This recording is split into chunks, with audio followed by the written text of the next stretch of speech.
something like a bird within her saying,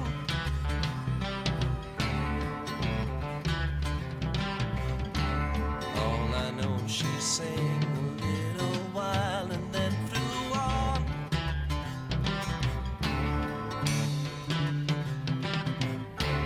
Tell me all that you know, I'll show you snow and rain.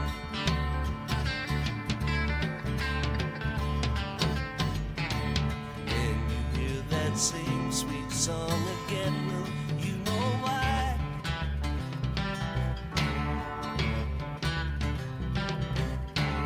Anyone who sings a tune so sweet is passing by.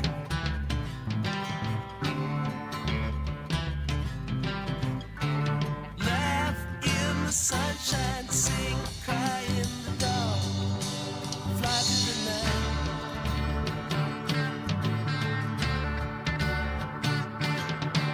Don't cry now. Don't you cry. Don't you cry anymore. La la la la. Sleep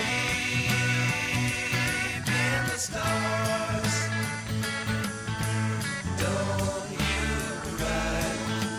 Dry your eyes on the wind. La la la la la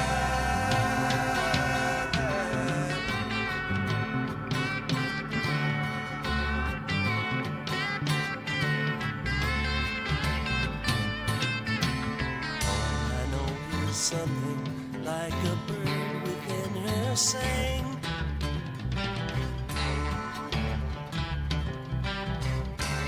All I know she sang a little while and then flew on.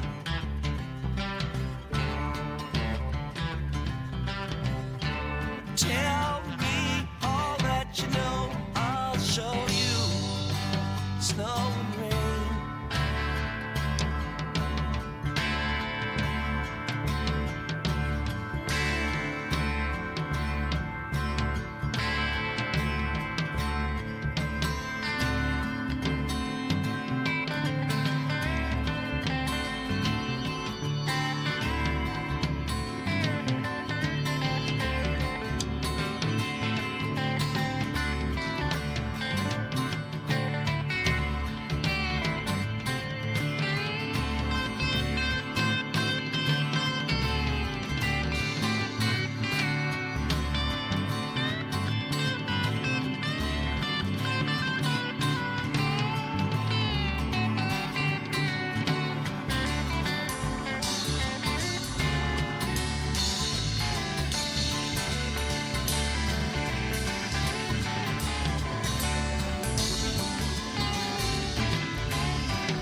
Coming to you live from historic McBean Stadium in the heart of Lincoln, California. It's time for Potters Baseball. Potters Baseball brought to you by Stone's Broadcast Networks. And now let's send it up to the booth, to the legend, Mark the Phantom Lowe. And ladies and gentlemen, another great night for baseball here at McBean Stadium in lovely Lincoln, California. I'm Mark the Phantom Lowe. That's Riley the Engineer. And we had just heard, I don't know what his name was, but I call him Jericho because he was out there playing the Star Spangled Banner on the saxophone, and it was epic.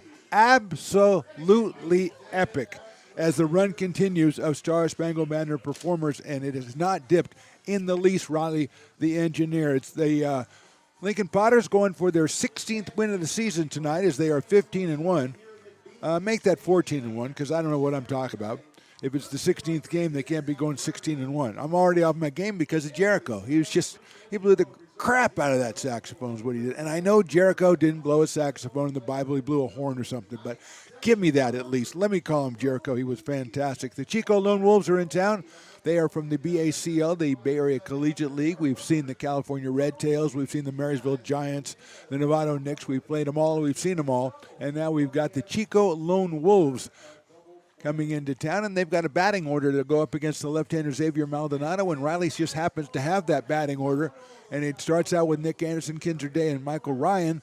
Zane Denton is a familiar name to American River Junior College fans as he played for, Zane was a member of the Feather River Club, and they are a tremendous team.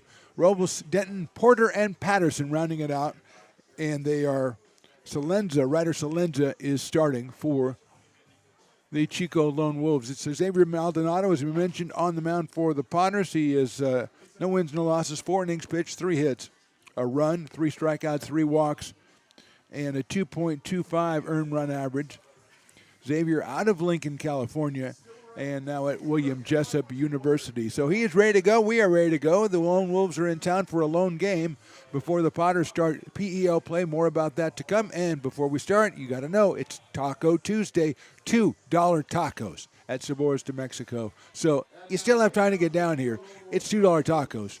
And I think it's $4 off Loomis Basin Brewing, too, because it's Brews Day. So it's a great combination, a great configuration or conglomeration. It's a word, I know, of events to come out here, and you get yourself a bargain down this baseline. You get yourself a bargain down this baseline, and all of a sudden you got dinner. It's fantastic. Nick Anderson starts us off, the center fielder for the Chico Lone Wolves. Nick coming to us from Feather River Junior College, left-handed hitter. And he chops one over the mound, and it's headed for center field. It's cut off by the Potters second baseman, Tristan Russell, but there's nothing he can do with it except for drop it on the ground. And Anderson has himself an infield single to start us off, and that gives us a chance, Riley, to look at that defensive setup for your Lincoln Potters. Ethan Leo's in left. Tyler Russell is out in center field. Kenny Winters moves over to right field. McGraw, Tristan Russell, Zach Story, the new guy, and the other new guy, Everett Johnson, on the left side of the infield. Another new guy, Ryan Lee, behind the plate, and Xavier Maldonado on the mound. Kinzer Day is our batter, and we're going to make him the Dueling Dogs batter right away because we need to get beer in people's systems to go with the $2 tacos. It was Willie's idea, and it was a good one, but that pitch was outside and high. 1 ball and no strikes on Kinzer Day. Kinzer out of Butte Junior College, the Road Runners, right up the road in Orville. He lifts it down the right field line, well hit. Winters on the run. Kenny goes up, reaches up, and makes a nice running catch to rob Kinzer Day of extra bases. Fine play by Kenny Winters, a usual infielder who's out in right field and didn't strike out, but he was retired on a good play by Winters for 1 out here in the top of inning number 1. Staying at first was Nick Anderson, and here's Michael Ryan, the right fielder. Michael comes to us from Folsom Lake Junior College and committed to Cal State University San Marcos, another right-handed hitter. Maldonado delivers and delivers too high. It's 1-0. Good crowd out here on a Tuesday. It's a Taco Tuesday. It's a Brews Day. It's got all kinds of stuff. It's also the last preseason non-league game before we start PEL play at home. That'll come around on Friday. More on that as we go. And Maldonado's pitch is hit to the hole and into left field for a base hit for Michael Ryan. Scooped up out there by Ethan Liao. Staying at second base is Nick Anderson.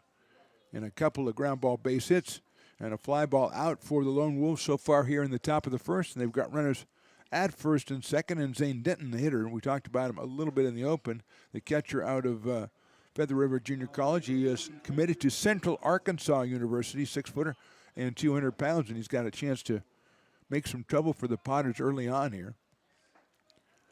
Potters won their first 2 games of the season, lost the third one to Novato, and they haven't lost since.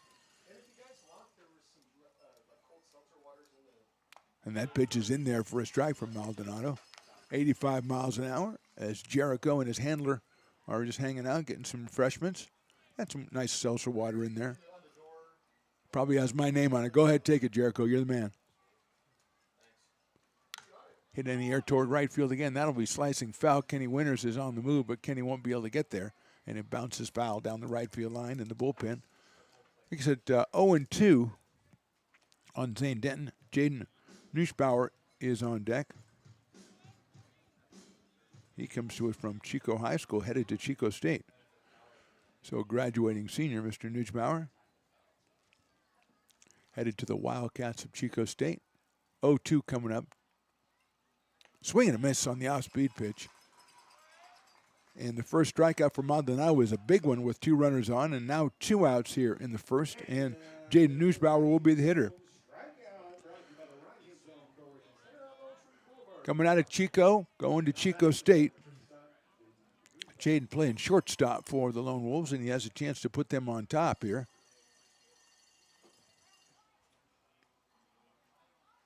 Swings and fouls it at the plate. 0-1 on Nussbauer. Listed at 5'10", 180. The way that works, Riley, is they grow as they get older. So when he gets to Chico State, he'll probably be bigger, you know. He just lifted that one into right field. Kenny Winters has got a beat on it, and Kenny Winters makes his second put out of the inning. Maldonado gets out of a jam. Nothing going for the Lone Wolves in the top of the first. We go to the bottom of the first. Lone Wolves, nothing. Potters coming up to bat. This job is the Esplanade at Turkey Creek phases 4 and 5. Our scope of work for this project is full scope, so we've got all the underground, all the joint trench, and all the topside included with it. We're putting in sewer pipe, manholes. We're not doing services yet. We go through and do all the main line, and then we come back and do all the services after that. I would say this project right here, the one we're working on, is probably about a 2-month project. It's very costly to the developer, so beating the schedule is very important, more important than most projects. It's got a lot of groundwater, so we've got an extensive groundwater pump system in place. It's just cool to be a part of the built environment and know that for the next 100 years that people are going to use and enjoy what we've created here today.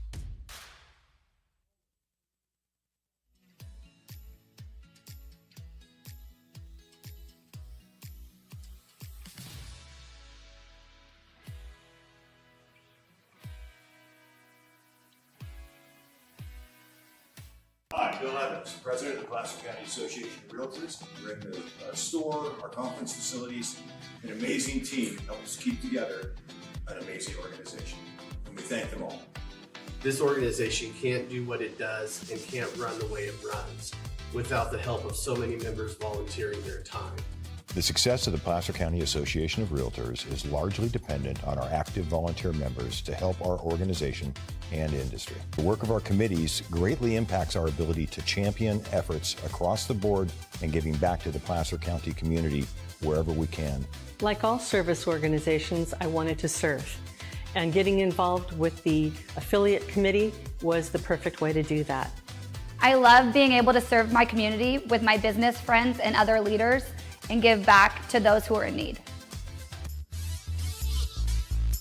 Bottom of the first inning, Ryder Salenda, the pitcher for the Chico Lone Wolves out of Folsom Lake Junior College. And he'll face a lineup of Potters. That includes Ethan Liao, the new guy Zach Story, and Ty McGraw in the first 3. Everett Johnson also new, playing third base. Tristan Russell at second base. He's been a hot hitter all summer long. Tyler Russell behind him, and then Kenny Winters out in right field to back up Xavier Maldonado, who got through the first inning with a couple of hits allowed, but no runs allowed. And now here's Ethan Liao with .355 on the season. Takes a breaking ball, called a strike from Salenza, 0-1. Ethan out of Dublin, California. down there in the Bay Area, and also Gardner-Webb University, which is not in the Bay Area.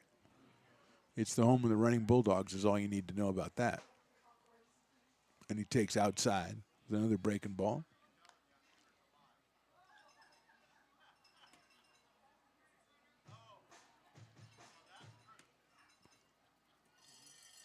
One ball, one strike on Ethan, starting us off in the bottom of the first.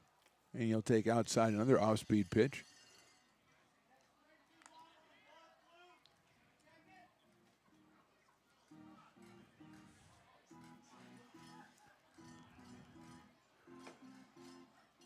Gardner-Webb University is in Boiling Springs, North Carolina.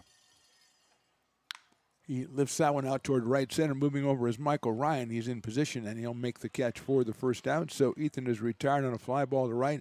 Zach Story, the new guy, will come up and will look defensively at the Chico Lone Wolves. Kinzer Days in left, Anderson in center. We just saw Michael Ryan in right. Patterson, Nugent-Bauer, Robles, and Porter. Zane Denton behind the plate, and Ryder Salenza is on the mound. Here's Zach Story. He comes to us from Orland, California, and he goes to the University of California over there, Davis over there, which is commonly called UC Davis. And he takes a cut at a fastball in the inside corner and fouls it back up against the screen. Nice crowd sending themselves out here, enjoying the nice evening here at McBean Stadium and enjoying the $2 tacos as well. Now, we had 635 beers sold on $1 beer night the other day. I tried to get Willie to put a counter down at Sabores de Mexico and count how many $2 tacos were sold. He refused to do it. So, I don't know.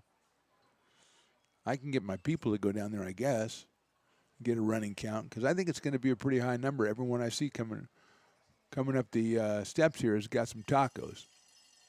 Story takes a strike. It's 1-2.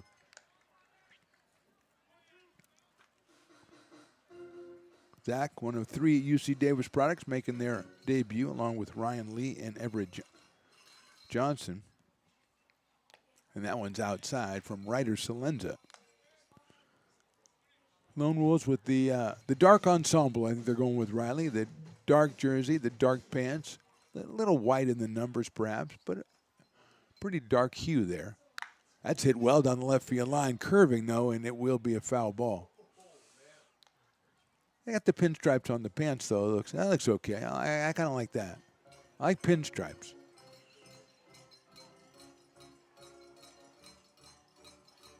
So Story works it 2 balls and 2 strikes after that foul ball down the left field line. Kinzer Day gave chase. Outside corner, misses it. 3-2 on Zach Story. He's followed by one of, if not the hottest hitter on the Potters through the first half of the season, Ty McGraw.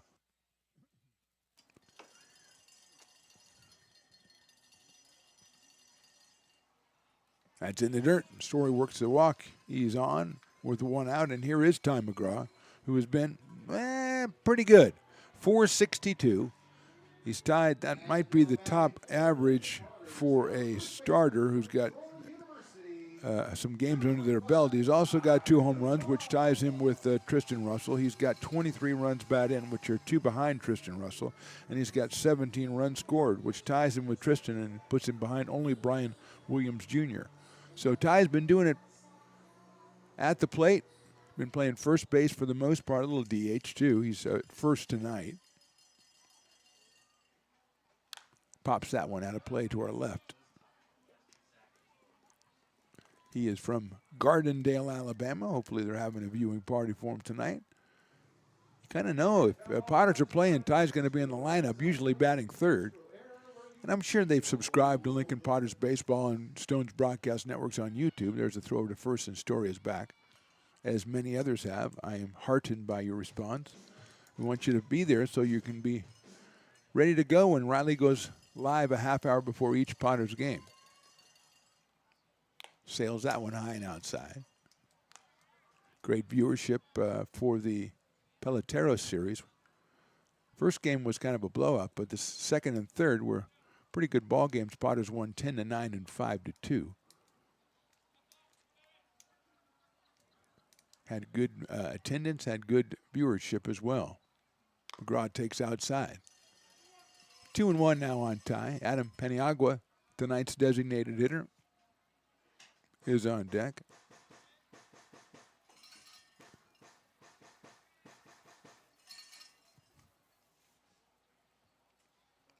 Story looks like he might think about taking off. He doesn't. Webb checks swing. Did he go around? He might have. No, he did not. The field umpire says, nah, don't think so.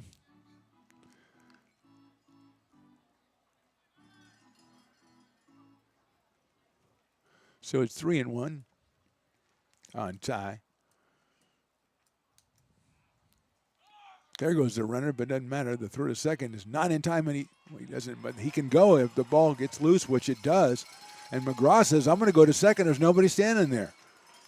So McGraw gets the famous double walk, or walk double, and the Potters have runners at second and third, and it'll be an error on the catcher.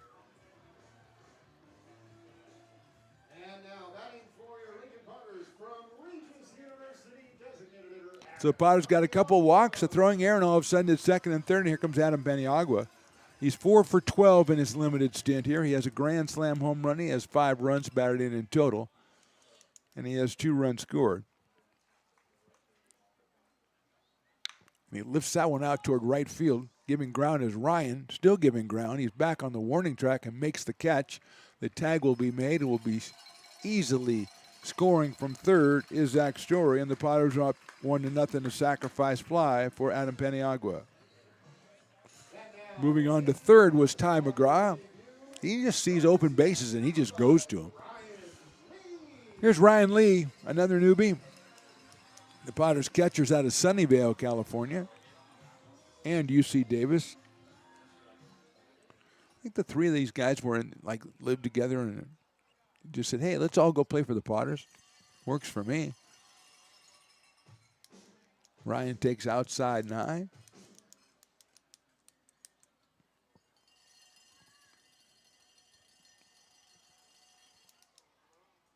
Hits it sharply at the shortstop to the left. Knocked down out there by Nussbauer. Throws to first base. Not in time. That's an infield hit and an RBI for Ryan Lee, and the Potters lead it 2-0. Nussbauer with a really nice try out there going to his left at shortstop, but really a tough play. And here's Everett Johnson, another newbie. We'll call them the 3 roommates who decided to come and play for the Potters on a whim, and now here they are. And we've got Zach Story has scored a run. Ryan Lee has driven one in, so Everett Johnson, you're going to have to hit a home run. I'm sorry. That's just the way things work around here. They didn't leave anything else for you. Down low, 1-0. Mr. Johnson's out of Sonoma, California.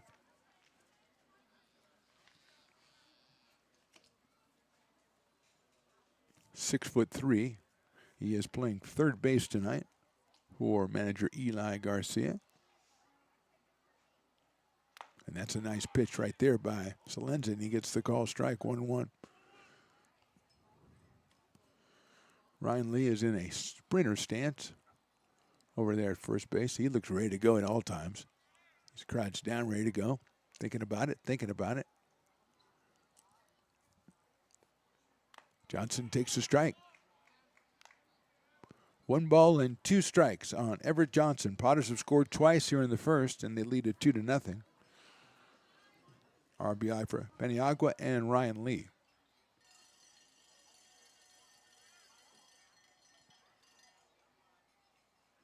Johnson watches that outside. That's a nice block by Zane Denton behind the plate to keep Ryan Lee at first base, but it's now 2-2.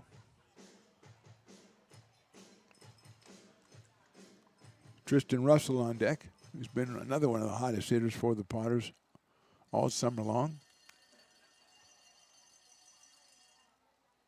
That's high.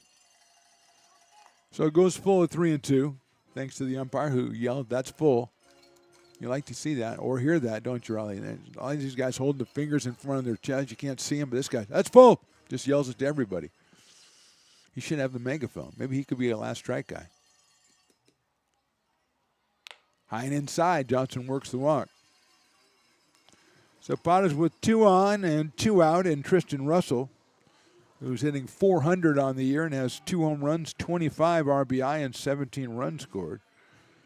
Coming up to the plate, he's out of Cypress, Texas, in the University of Houston. And a meeting at the mound for the Lone Wolves. Started off with Leo with a fly out to right field. Then Story got the base on balls, and McGraw also the base on balls. Story was stealing on the 3-1 pitch. The throw was made even though it was ball 4 and ended up in center field, so that put runners at second and third, and Paniagua delivers the sacrifice fly. Then the infield base hit by Ryan Lee drives in the second run, and now Johnson works a walk. So 3 walks in the inning, a base hit and a sac fly. I don't have the coach of the Lone Wolves on this, but I will find out. I will endeavor to find out the name of that gentleman as he makes a trip out to the mound.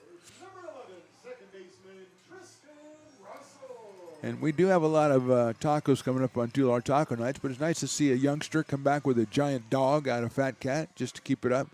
Kids and the hot dogs, you got to have that. Tristan Russell, a 2-time Raising Cane's player of the game, which is very rare. And he might be a 3-time as that one is belted to right and gone. It bounced off the fence, which is over the fence, and that's a home run. So Tristan Russell with his 3rd home run. 3 runs batted in. Potters have scored 5 times and lead it 5-0. That was the Gwen Stefani right there. That was the no doubt, Riley. You saw the swing, you heard the crack of the bat, and you went, well, good thing there's a netting up there to knock that one, keep it from going in the backyard of the neighborhood. Here's Ty Russell. He is out of Queen Creek, Arizona. 380 feet on that one and a very satisfying 105 miles an hour.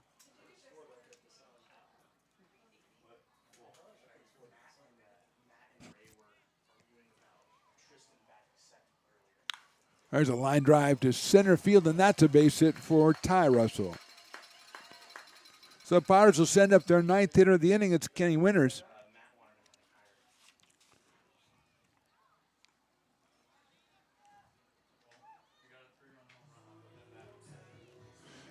Kenny Winters batting at 222. Ty Russell was at 282 coming on. Kenny with no home runs, 5 runs batted in, and 6 runs scored.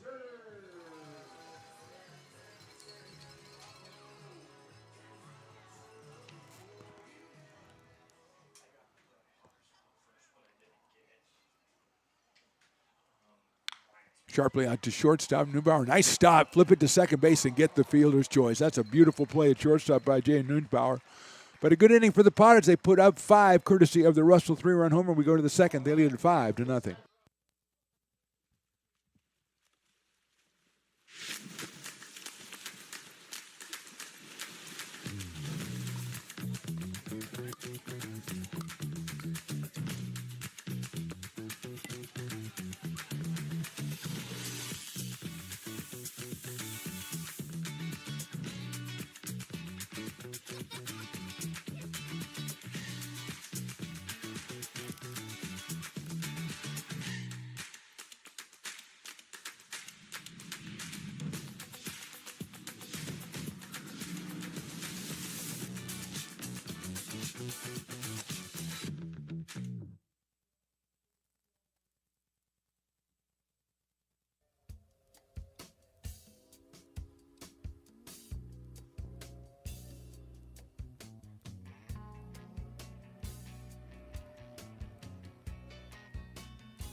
Gooseport Public House. We have sports on 10 big screen TVs, 23 beer taps with classics and crafts, a full bar with creative craft mixed drinks, live music, and most importantly, great fresh food. In downtown Roseville off Vernon Street. Only Top of inning number 2, Potters up 5-0. Aiden Robles will be the first hitter, then Wyatt Denton and Tyler Porter against Xavier Maldonado, who gave up a pair of hits in the first inning, but got his way out of it with a strikeout and a flyout with 2 on and 1 out. Left-hander delivers down low to Aiden Robles. He is playing out at second base today.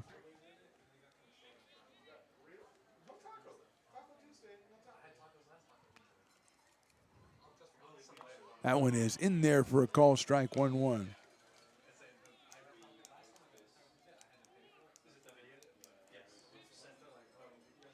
Hayden out of Butte Junior College, heading toward Reinhardt University. And he nubs one out to second base. Tristan Russell is going to have to hurry. Puts it up with the glove, flips it over, and gets him at first base. Good play by TR at second base. And with one out, Wyatt Denton, the designated hitter, comes to the plate. Wyatt from Las Plumas High School, committed, according to this, to Pepperdine University, which is a tremendous place and is in Malibu. So it's just a good place to go hang, you know. I don't know about you, Riley. I don't know if you're like a beach guy, Riley. Are you a beach guy? Yeah. That's why you went to Vermont to school, because you're a beach guy. Line drive right at the first baseman. That is Ty McGraw to make the play. So 2 quick outs here in the second inning for Maldonado. And Tyler Porter's the hitter. Tyler at first base today for the Chico Lone Wolves. Comes out of Butte Junior College. 6-footer. And he takes a ball a little bit too high.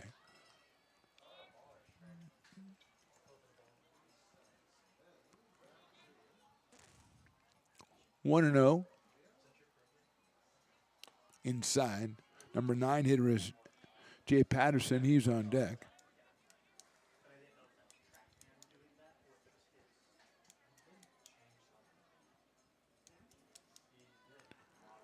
Two and 0.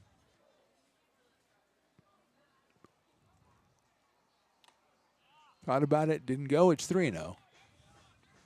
Maldonado came in with 3 strikeouts and 3 walks in 4 innings pitched on the season. He had a strikeout in the first. And he is 3-0 right now on Tyler Porter.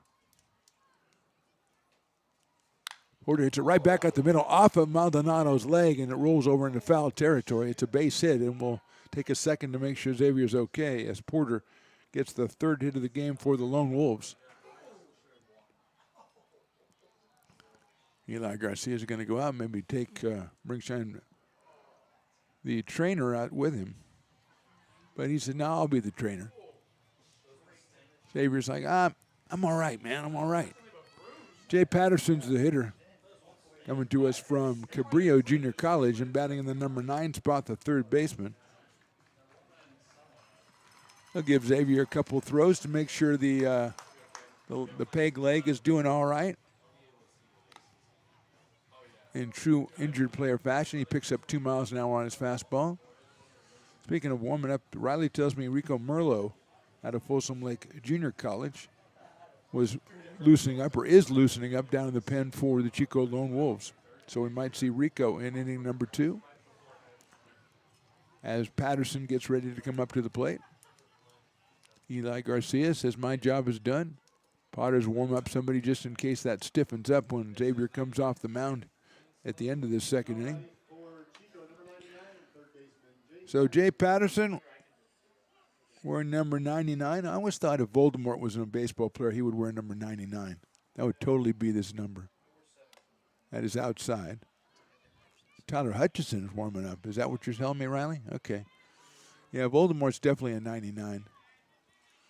Or in his alter ego as Fred Flintstone, he would be number 99. Swing and a miss. That one gets away. It's a fouled off. So it's 1-1. Actually, Fred Voldemort's not a bad name for a guy. Sounds like a real estate salesman, insurance guy. Here's my insurance guy, Fred Voldemort. Yeah, I like it. Get cards printed up. Chopper out towards shortstop. That Story, he says, I'll go the short way and get the fielder's choice, and that's what I would have done. And a hit, but nobody scores for the Lone Wolves. We go to the bottom of the second inning. Potters on top 5-0. American River College is a top-tier community college sports program that provides student athletes with the opportunity to thrive both athletically and academically. ARC Athletics is currently ranked 5th in the state and 2nd in Northern California. With over 19 sports programs, our athletes compete with the region's best athletes. Our diverse and dedicated coaching staff helps athletes develop the skills necessary to compete at the next level.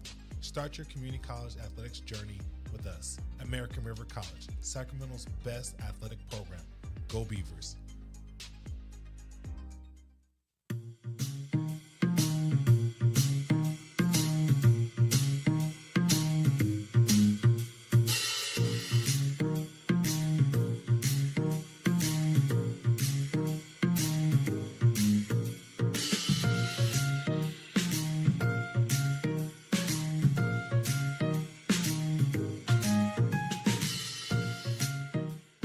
I'm Bill Spear, North Valley president of Five Star Bank. In a time when business can feel so uncertain, we're here for you every step of the way. I know they have a lot of bells and whistles within their bank, but just the relationship piece here locally on the business side is huge for us. Five Star treats us like we're number one. They're right there with suggestions, with help. So I have to bank with people that have our mission in mind. We're Five Star Bank. How can we help you?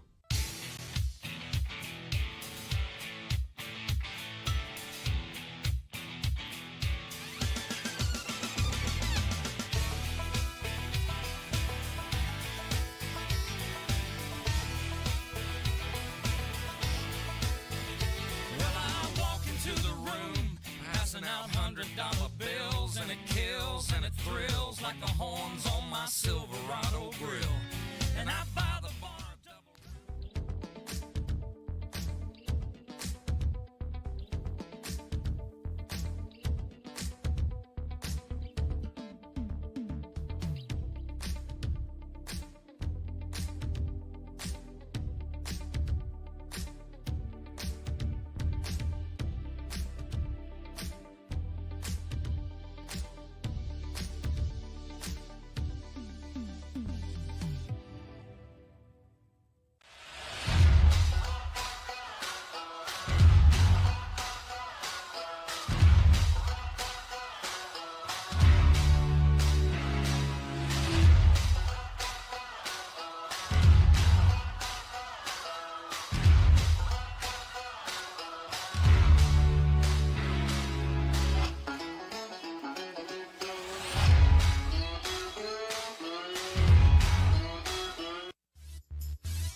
Bottom of inning number 2, we have a new pitcher. His name is Rico Merlo. He is out of Folsom Lake Junior College, and he will come on to face the Potters here in the second inning. Ethan Leal will start us off.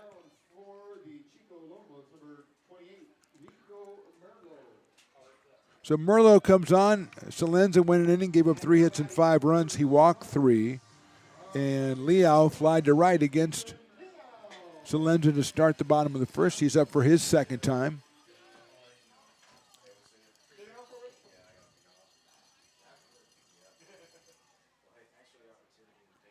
Ethan swings and misses, 0-1.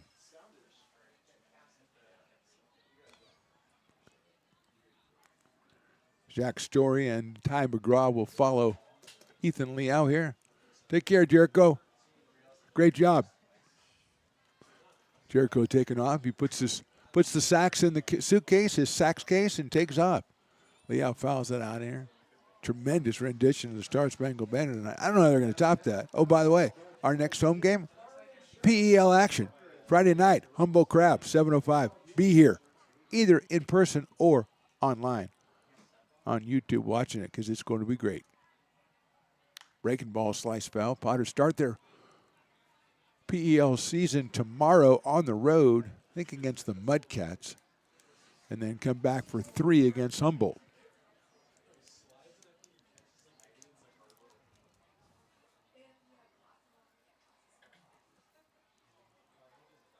Fastball just misses. 1-2.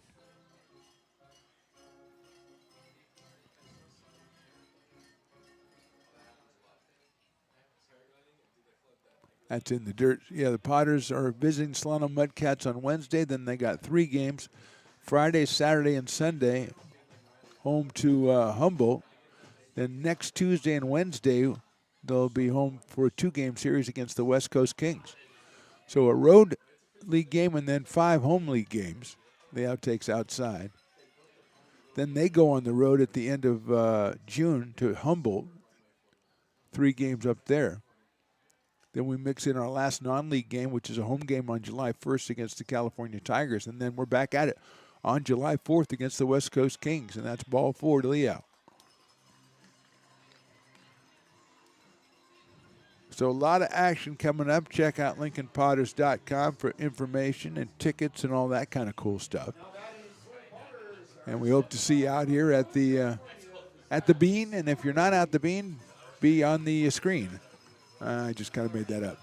I think you could tell. Here's Zach Story, who walked his first time up. He slices one into right center field. Moving over is Ryan. He's got a beat on it, makes the catch, thinks about trying to double the runner off, does not. And Story is retired for the first time as a Potter. 1 out, and Ty McGraw, who saw Tristan Russell take the home run lead back in the first, and I think Ty's going to try to even things up. That's just my feeling, okay? That's how you are when you're from Gardendale. You want to get even, baby. Also out of Troy University, the Troy Trojans. Ty looking forward to getting back and battling for some at-bats on that team. And he slices one foul down the left field line. Again, if you haven't been out here, the kids section that used to be right behind the third base dugout has now been shoved out to the fence line down in left field in the corner. Not on the field, but, you know, in foul territory. And we've got the little food court action with Fat Cat and Sabores de Mexico and a couple other stands down there. So that's a place you want to come to if you come out here to a game, and that is a strike. Perfect pitch by Merlot. Breaking ball caught the outside corner, so it's 0-2. So just kind of a new look. Spruced up right field, the VIP area. Got a little bit got some fixed seats in there. Made that look a little better. There goes the run of the pitch is a ball. The throw from one knee is not in time. And Ethan Liao will get himself a stolen base.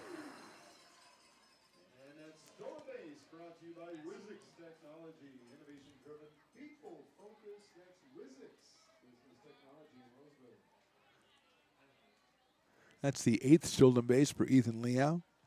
And he is now at second with 1 out and a 1-2 count to Ty. Lines it into left field. That's a base hit. Liao will score easily. And McGraw picks up another RBI. It's fumbled in left field, and Ty thinks about it, but does not. And a strong throw by Day keeps him at first base. But McGraw comes through with another RBI. Gives him, well, let's see, it's 24. I'll say 24 on the season. Liao with the stolen base puts himself in position to be driven in. And here's Adam Paniagua. Sacrifice fly for Adam back in the first inning. His 6th RBI of the season and just 12 official at-bats. He does have a grand slam home run. And he has a strike, 0-1. Rico Merlo, the second pitcher for the Chico Lone Wolves. Ryder Salenza started. Pitched the first inning, and now Merlo taking over. Look out, that's inside to Paniagua. Adam out of Phoenix, Arizona, and from Regis University, where he led the nation in Division II home runs with 27 and runs batted in with 100. And that is a very impressive total. Hits it sharply in the hole. That's in left field for a base hit as well. So consecutive base hits from McGraw and Paniagua.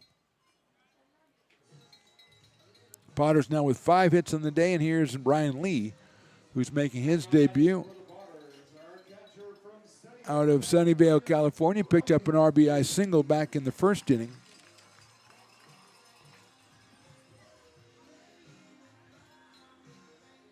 Everett Johnson follows him.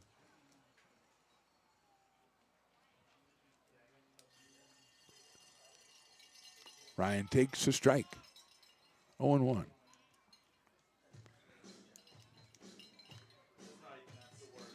Potter's on top 6-0 here. Bottom of the second inning on a Taco Tuesday. Also a Bruise Day. Willie doesn't mention that enough. Swing and a miss at a breaking pitch. 0-2. 1 out here in this inning. A fly out by Zach Story. Walk to Liao, he stole second, scored on the McGraw single, and McGraw moves up on the Paniagua single.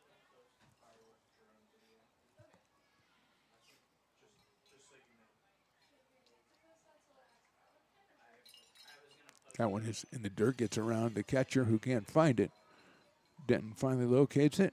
And not moving up was McGraw at second base because he didn't know where it was either. Just a perfect night for baseball out here at McBean Stadium. Not much of a breeze blowing.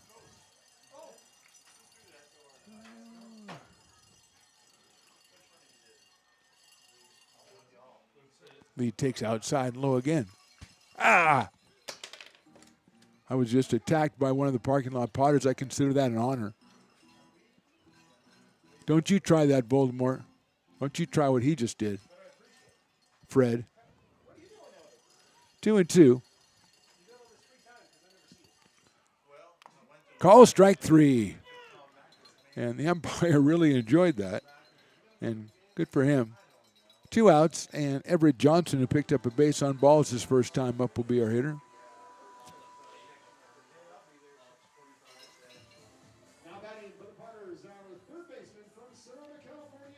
He is out of Sonoma, California, and UC Davis.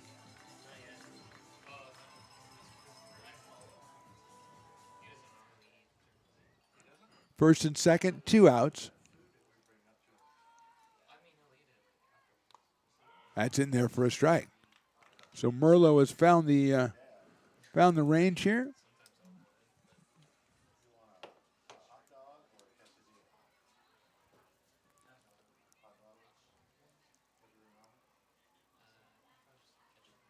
Swing and a miss, 0-2. So Merlot has found it.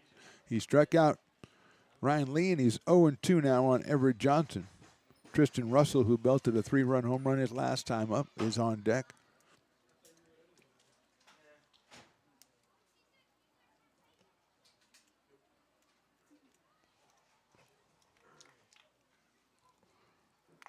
Swing and a miss. So Merlot comes back with a couple of strikeouts. Potters score once. We go to the third, 6-0 Lincoln.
Situated on the corner of Lincoln Boulevard and 5th Street, this iconic building has been the home to several hotels over the decades, the most famous and longest running of which was the Lincoln Inn.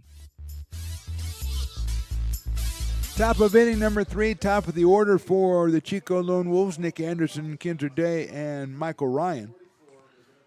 Anderson bounced a single up the middle to start the ball game, so he is 1 for 1. Out of Feather River Junior College up in Quincy, California. Maldonado, who was hit by a ground ball back in the second, is back out on the mound, so none the worse for wear for Xavier out of Lincoln, California, which is right by here. And there's 2-0 to Nick Anderson. Potters with 5 in the first and 1 in the second. Merlot came through strong after giving up a run with 2 straight strikeouts. Just time to mention, Riley, you haven't mentioned my jersey I'm wearing today. This is the Kalamazoo Growlers. courtesy of the great Nolan McCarthy and family. Back a couple of years ago, out of Kalamazoo, Michigan, they have the Kalamazoo Growlers back there. So I started talking about them, and so they went and got me a jersey. So they are the best. Nolan was the best, and that is a walk to Nick Anderson. So Nick is on for the second time, and Kinzer Day, who is the Dueling Dogs batter, will come up. He flied to right. He flied deep to right his first time up. But Willie likes to, he's changed now. He likes to have batters high up in the order to get him up more times before the end of the seventh inning. So he's got Kinzer Day here, a day out of Butte College. The Roadrunners, as it were. He takes a strike. So 1/3 of the way there. It's still early enough that fans are like, if I went and got a $2 taco and I got half off Dueling Dogs, I can make an evening of it. Even Riley has to admit that economically that makes sense. That's in the dirt, blocked by Ryan Lee behind the plate, making his debut as a Potter, along with Everett Johnson and Zach Story. All three in the lineup. Story at short, Johnson at third, and Lee behind the plate. 1 ball, 1 strike on Kinzer Day. Swings and misses. 2/3 of the way. I can almost taste it, Willie. Come on. Get the Dogs going. Let's go. It's a Taco Tuesday, and nothing goes better with tacos than, beer. Looks like Parking Lot Potters is, they're delivering. Oh, ketchup and relish. Is that the way Riley likes it? He's never had relish. I love that. That's a good plan, Parking Lot Potters. Swing and a miss. He got him on strikes. And everybody with the $2 taco better go down and get the Dueling Dogs half-off beer at the Brick and Barrel backyard down the first base line. Good call, Willie Preston. Michael Ryan's the hitter. Michael singled his first time up.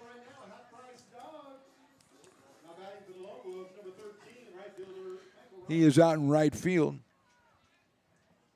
for the Chico Lone Wolves.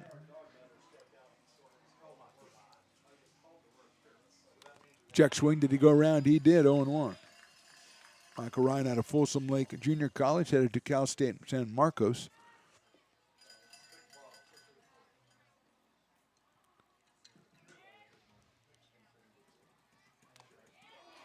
Swings and misses, loses the bat. It's just an overall embarrassing little exchange right there, but he'll be all right. He'll be okay. Not the longest bat throw we've seen. Well, it wasn't a bat throw. He just lost it. So Cal State San Marcos, where Michael Ryan is headed, is in North San Diego. It's a line drive up the middle, base hit. So he's 2 for 2, and then now first and second with 1 out. Very similar to what happened in the first inning. And now Zane Denton, who struck out, will be the hitter.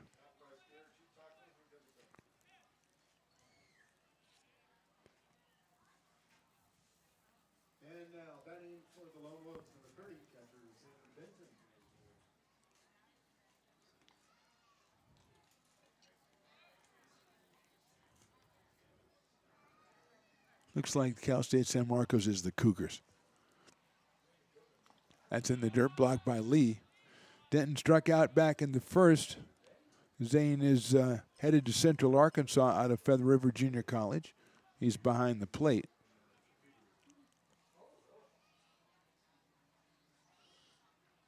For the Lone Wolves.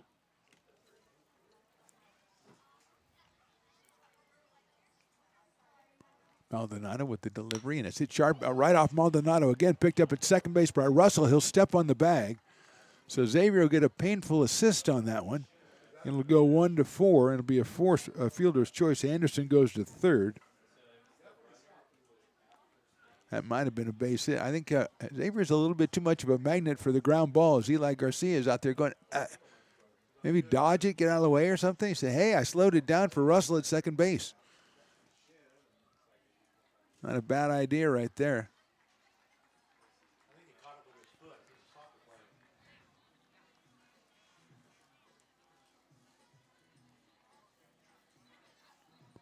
So Cal State San Marcos last year was 25-23 on the diamond. Well, they get Michael Ryan there. He's 2 for 2, so he'll probably help him out. Here's Jaden Nussbauer.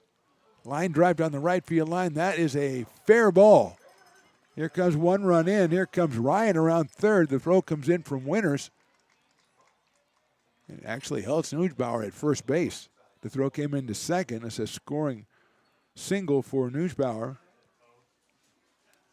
All the way over to third goes Denton, and that'll bring up Aiden Robles. Jaden flied to right his first time up and just drilled a rope down the right field line. Winters over there quickly. Anderson scored easily, but he did keep Denton from getting all the way around. Fastball is too high. Robles grounded to second his first time up. So the Lone Wolves are on the board. It's 6-1 Potters.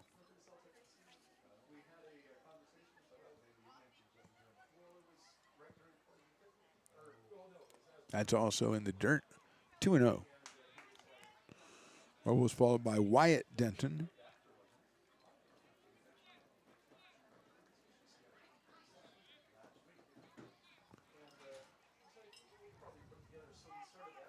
Got a loose ball coming out of the bullpen, and it was coming very quickly, and the umpire saw it right away. Very alert. We had Hutchinson down. Tyler Hutchinson was throwing. 2-0 now, or still on Robles. How's the relish, Riley? Okay, all right. Swing and a miss. You still prefer your ketchup and onions? Yeah, that's your jam. Is that a 50-50 ketchup and onions? Is that the way you look at it? What's your proportion? 50-50? Okay, all right. 2-1.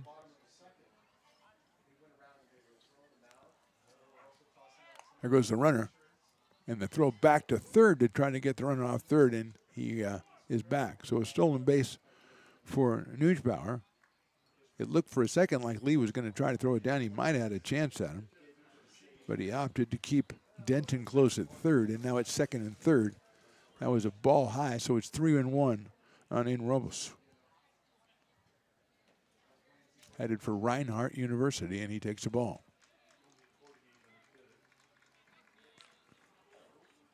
So 2 hits, 2 walks, a strikeout, and a fielder's choice. And I think we might get a pitching change. It's Nick Kujawski coming out.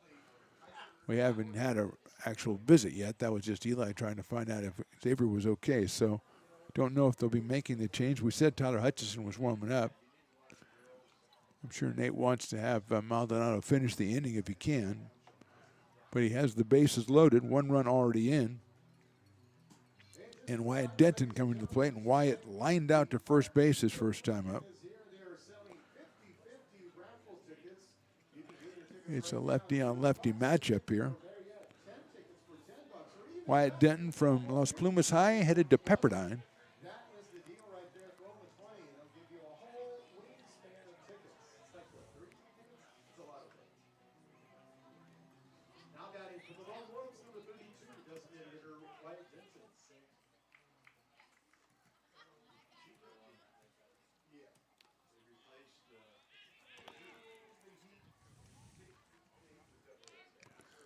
So with a 1-0 count,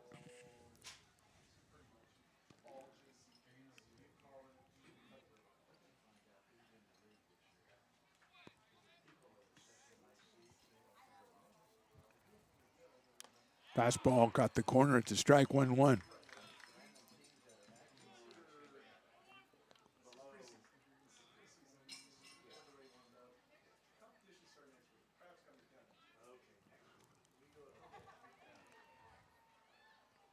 I got that him right in the back, and he'll go down to first base, and he'll get a painful RBI. And that will score Zane Denton. Moving to third is Nussbauer. Moving to second is Robles. And Denton at first base. And now we got Eli. We're going to have a pitching change here. I think we'll get Tyler Hutchinson. We'll find out in just a minute. We'll be back after this short break. It is the Potters 6 and the Lone Wolves 2. When it comes to your home's maintenance and repairs, Jeffers Resource Group has you covered. Our handyman services offer a comprehensive range of expertise, from minor carpentry to drywall, electrical and flooring for property managers, landlords, and renters alike.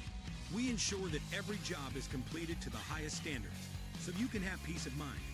Contact us today to discover how Jeffers Resource Group can help keep your home in top shape.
Astro Air Design Incorporated. New pitcher is Tyler Hutchinson for the Potters, making his 5th appearance of the season. 6 innings, 8 hits, 1 earned run, 8 strikeouts, 4 walks, and a 1.50 ERA. He takes over for Xavier Maldonado with the bases loaded and 2 outs here in the 3rd, and Tyler Porter, the hitter. Porter singled his last time up. Hutchinson coming to us out of Roseville, California, and Sierra College.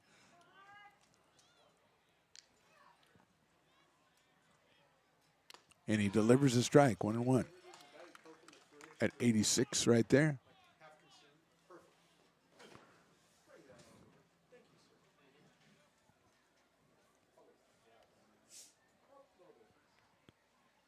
Swing and a miss, nice slider. Porter out of Butte Junior College. 6-footer. 1 for 1 in this one. Comes up in a big spot here with the bases loaded and 2 outs. Just the 3rd inning.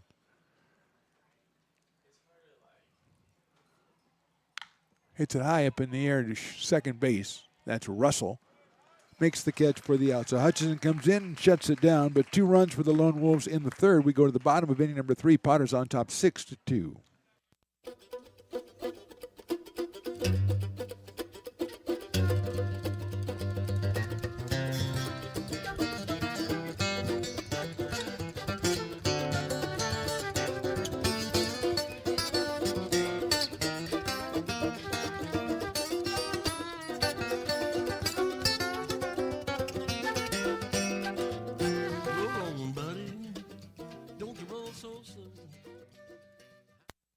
Being a laborer means everything.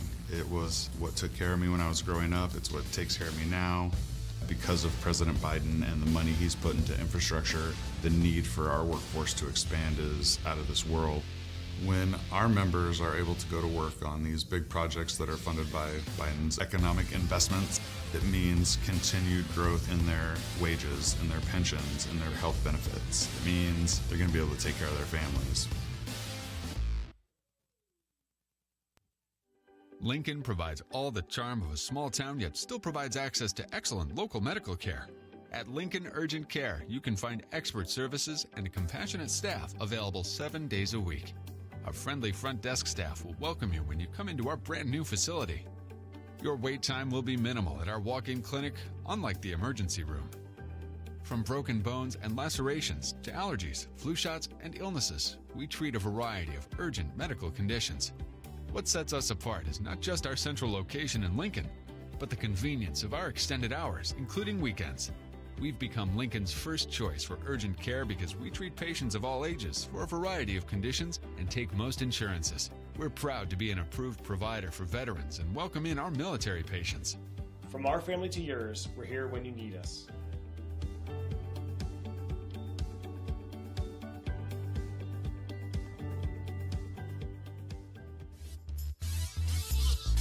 Bottom of inning number 3, Mark the Phantom Low, along with Riley the Engineer. We're out here at McBean Stadium. The Potters on top of the Lone Wolves from Chico 6-2. Tristan Russell is our first hitter. Last time, he had a 3-run home run. So he's building on that. His third of the season. He has now 28 RBIs and scored 18 runs. Rico Merlo, the pitcher. He got the swing.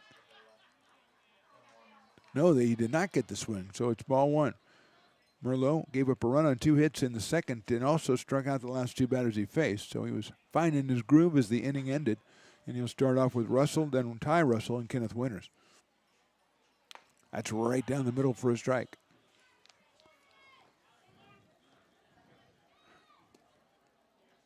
Rico out of Folsom Lake Junior College, the Falcons. Of course. Russell takes in the dirt, 2-1. Tristan from Cypress, Texas.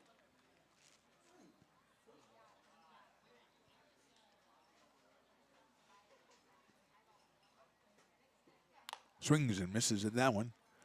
2-2.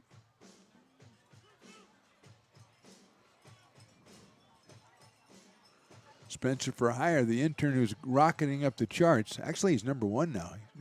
Doing some work, carrying stuff down there. Fouled off.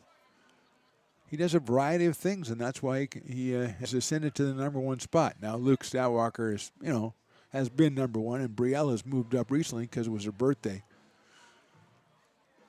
So, and she also oversaw the spinning back competition when the guy lurched into the dugout, so she got extra points for that. Russell hits a broken bat, 1 hopper out to second base. And over to first underhand is Robles for the out. And now, though, they call him off the bag at first base. Maybe he was just dodging the bat. So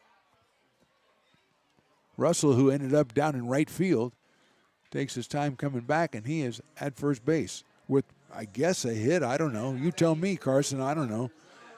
I know what happened, Riley. It's just that, I don't know, you can't give an error to the guy who's off the bag. I guess you give an error to the underhand throw that pulled him off the bag. Is that what happened in your eyes? Russell hopefully didn't hurt himself because he's taken a lot of time getting back on first base.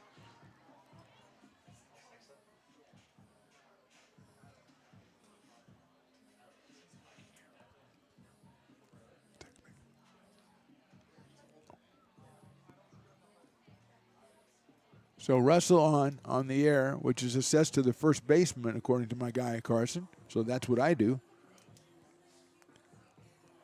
But more importantly, Tristan looks like a little bit of discomfort down there. Second error of the game for the Lone Wolves, and Russell will take over at first base. He is near the team lead in stolen bases.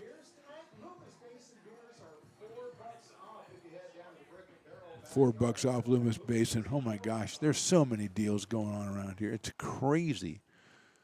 Yeah, Russell has 19 stolen bases. Check swing by Ty Russell, and it's a ball tie with a single to center. Now that might all have been an elaborate ruse to get him to relax their guard and so he can steal second. It's kind of a thing that Riley would do, a sneaky underhanded thing. And I respect that, Riley.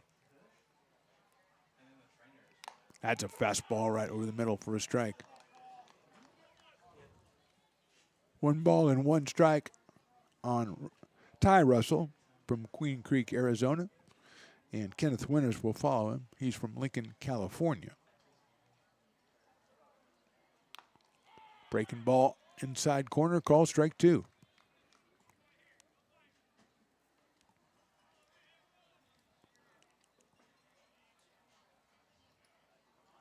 Sun still over the left side of the field, especially the left fielder. That's Day out there having to deal with that.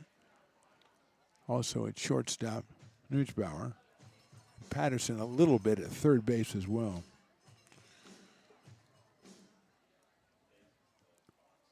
Swing and a miss. Russell is down on strikes. That's a third strikeout for Merlot in the last 4 batters, and it brings up Kenneth Winters. Fielder's choice his first time up, so Kenneth is 0 for 1.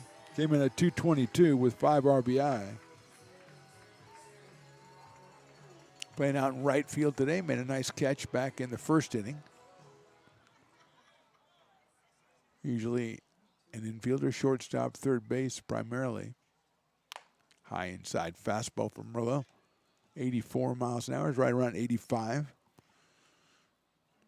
Ethan Liao on deck.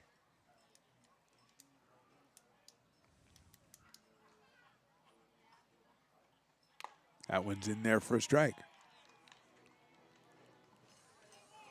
1-1 to Kenneth Winters. We are in the bottom of the third inning from McBean Stadium in lovely Lincoln, California.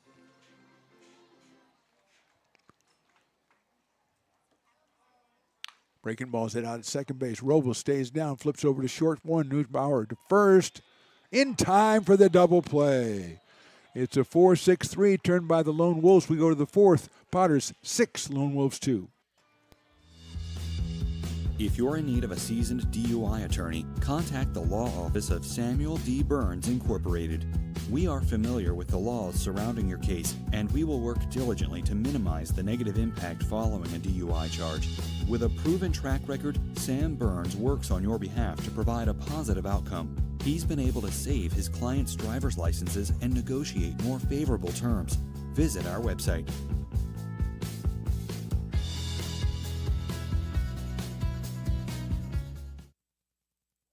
So many local businesses trust Wizix Technology Group when it comes to their office technology. Wizix is a full-service, locally owned company with exceptional service, supplies, and support, which guarantees quick delivery and response times. Copiers, printers, scanners, business phone systems, EV charging, document management, and more. Join the ever-growing list of local businesses and win with Wizix, the largest independent provider in the Valley. Wizix, office technology made easy. This job is Esplanade at Turkey Creek phases 4 and 5. Our scope of work for this project is full scope, so we've got all the underground, all the joint trench, and all the topside included with it.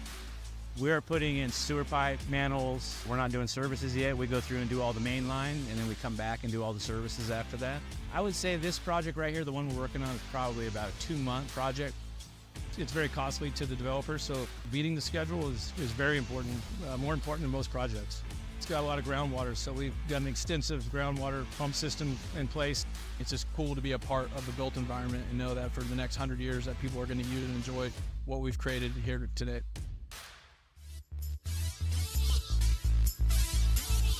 Top of inning number 4, Potters leading this one 6-2. Tyler Hutchison back out on the mound. He'll take on Jay Patterson, then the top of the order, Nick Anderson and Kinzer Day.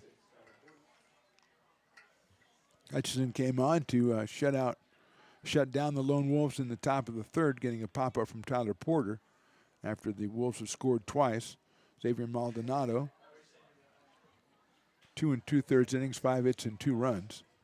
He walked 3 and struck out 2. Actually walked 2, hit 1, and struck out 2.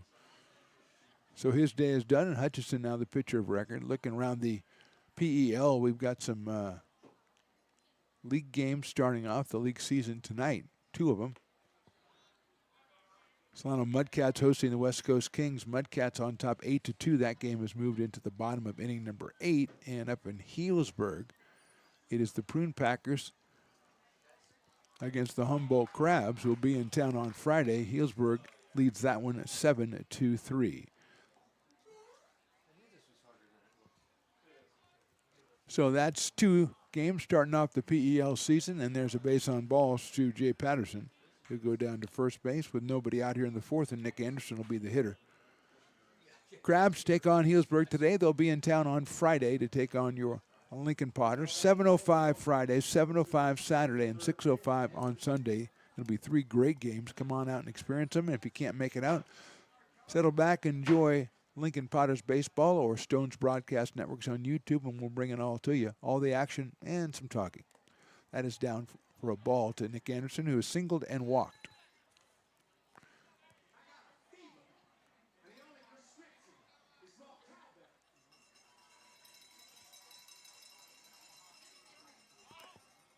That is ball 2, 2-0.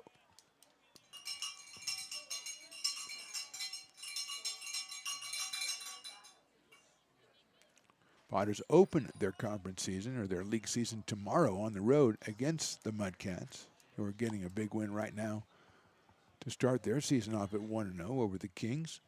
They can close that one out.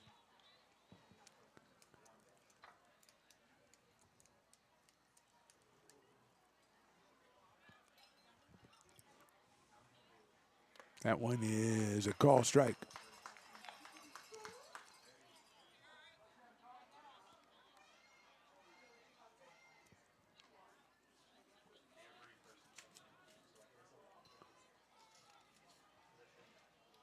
That one on the outside corner for a call strike.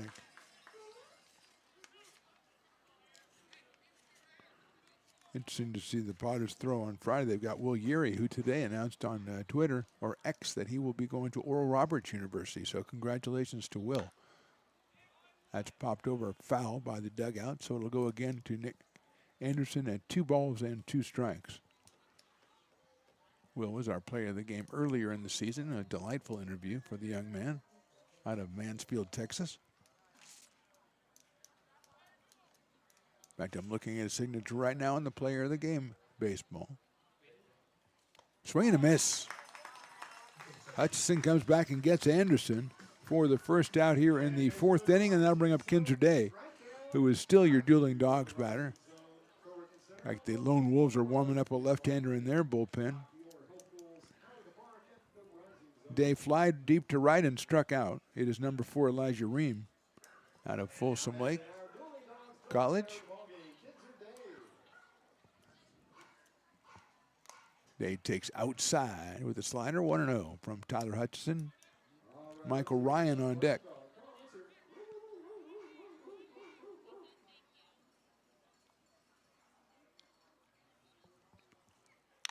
Grounder down to first. McGraw knocks it down, picks it up, finds it, and he's going to tag the runner himself. He got in front of it and then didn't know where it went, kind of looked around for it, but he made the play. Moving to second is Patterson. And with 2 outs, it's Michael Ryan, who's 2 for 2. The right fielder is headed for Cal State San Marcos. The Cougars. And he is 2 for 2. Singled in the first, singled in the third. He's got a runner at second base and 2 outs here in the 4th. And he'll take a ball down low, 1-0.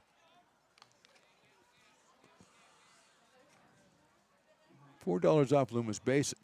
That's why it's Brews Day. Taco Tuesday because it's $2 tacos at Sabores de Mexico. There's a call strike. So it's all set up for you. It's all in the title, Riley. $4 off here, $2 tacos here. Make the connection. You don't have to be Sherlock Holmes to figure out what to do. Sherlock probably enjoyed a good lager of his own. Chopper, going to be a tough play. Story can't see it. It's an infield single. Zach Story at shortstop, that ball bounced right up into the sun, and he had no idea where it was.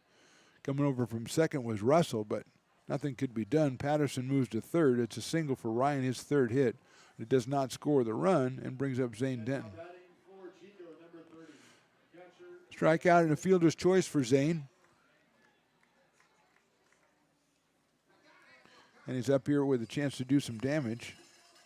He comes to us from Feather River Junior College and headed to Central Arkansas. Takes outside on the slider from Tyler Hutchinson. 1 ball and no strikes. A walk, a strikeout, an infield out, and now a infield single. Sets up the Lone Wolves here. Another slider, another ball, 2-0. Jaden Neusbauer, who has an RBI single in this game already, the recent Chico High graduate, on deck, and there's a strike.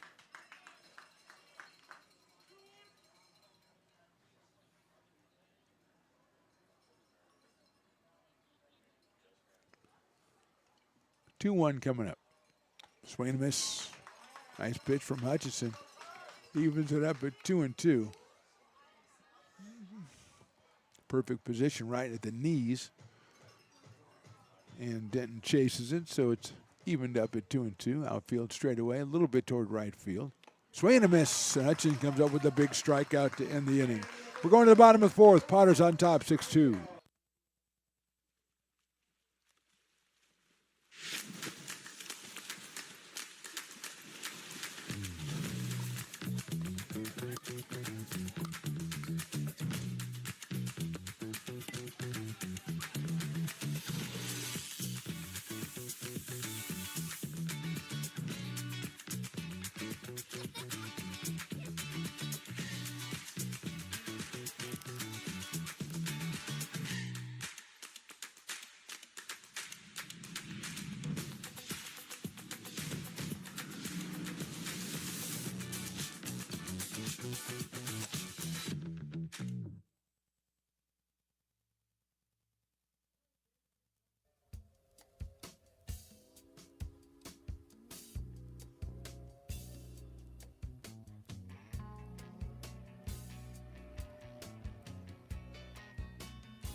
Gooseport Public House.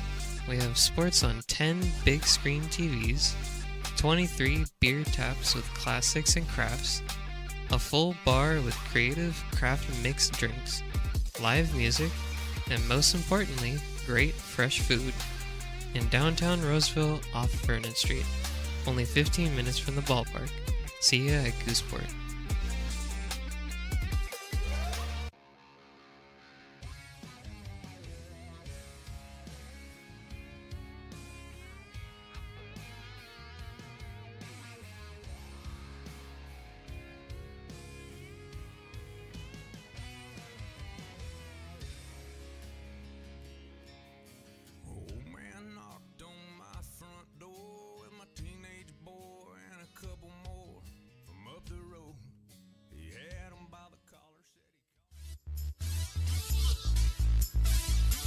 Bottom of inning number 4. Potters lead at 6-2. They'll send up the top of the order Ethan Liao, Zach Story, and Ty McGraw against the new pitcher, the left-hander Elijah Ream out of Folsom Lake College.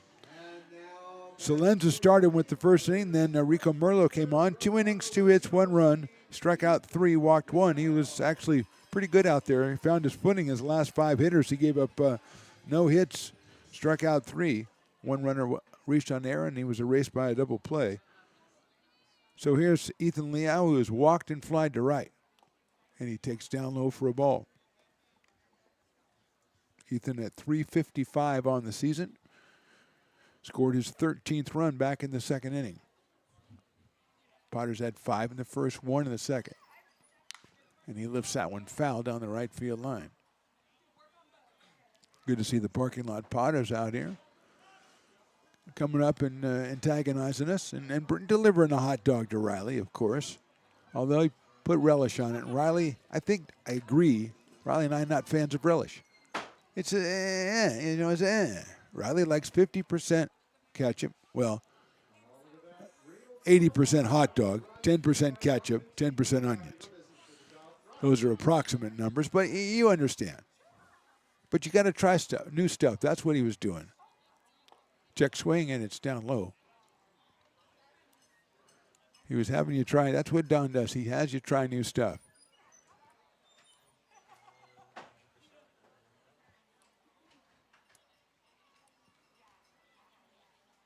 That one is also low, so it's 3-1 on Ethan Liao.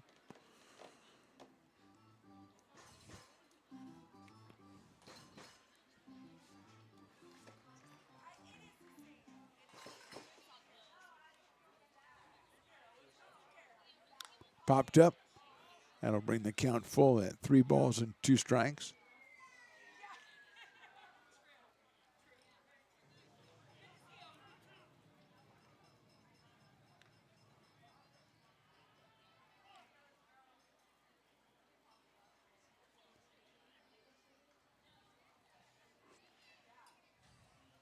It's a sharply down to first, backhanded by Porter, and he'll make the play for the out.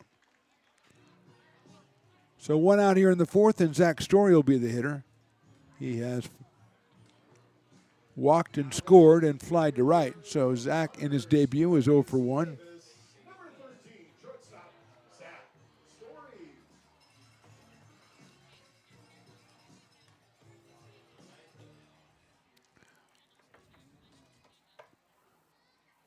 Zach takes a strike. Comes to us from Orland, California.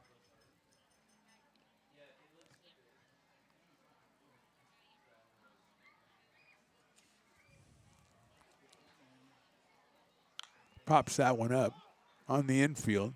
Shortstop calling for Nuggebauer, and he'll make the play. So 2 quick outs for Elijah Ream here in the fourth, and Ty McGraw comes to the plate. He has a walk. He has an RBI single so far in this one. Keeping up his good work as he came in at 462. He picked up his 24th RBI, scored his 18th run. Scored the run in the first. RBI came in the second, and he's up here for his third time. Second officially. Breaking ball misses the inside corner, 1-0. Good looking pitch from Elijah Ream. 5'10", 170 for Folsom Lake College.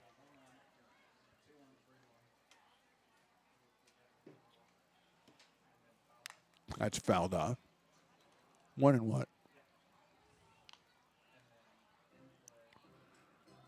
Potters with 5 in the first, 1 in the second.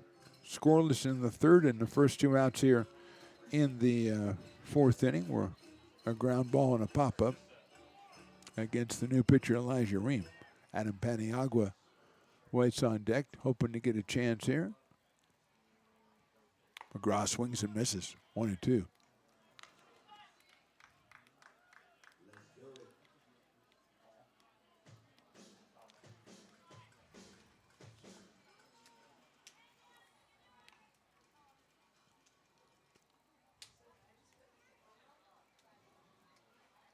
Swing and a miss. Have to throw him out to get him out, and that's what they'll do. So a good inning for the new pitcher Elijah Ream. We go to the fifth. Potters on top, 6-2. American River College is a top-tier community college sports program that provides student athletes with the opportunity to thrive both athletically and academically. ARC Athletics is currently ranked 5th in the state and 2nd in Northern California. With over 19 sports programs, our athletes compete with the region's best athletes. Our diverse and dedicated coaching staff helps athletes develop the skills necessary to compete at the next level. Start your community college athletics journey with us. American River College, Sacramento's best athletic program. Go Beavers.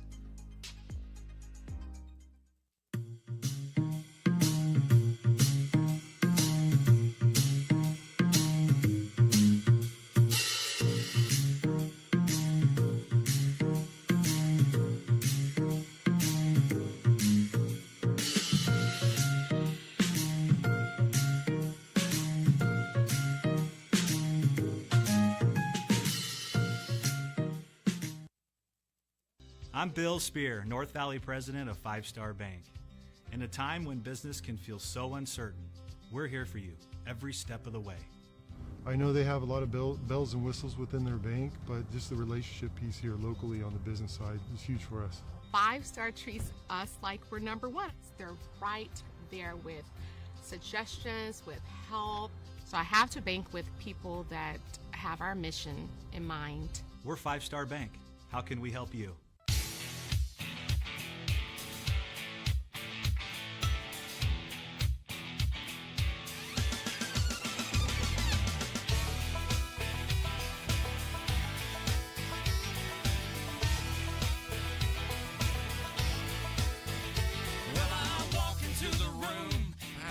$100 bills, and it kills and it thrills like the horns on my Silverado grill. And I buy the bar double round. Top of inning number 5. That means the Farmers' 5th inning. The first batter in the Farmers' 5th makes an out. It is half off Farmers Brew for the entire inning, but it's going to be tough. Jay Nuggebauer is the first hitter. He's flied to right and singled. And he chops that one foul down the third base line. Got the RBI single back in the third, so the product of Chico High headed to Chico State is 1 for 2. If he makes an out, you can do half off Farmers and go get your $2 taco that way. It works out any way you slice it. Hutchison delivers the ball. Tyler came on in the third with the bases loaded and got a pop-up from Porter, then gave up a walk and a single, but struck out 2 in the fourth, and he is back out in the fifth. We do have some activity brewing in the Potter's pen. Nothing going on for the Lone Wolves right now, and that is outside and low. 2-1 on Jaden Newsbauer.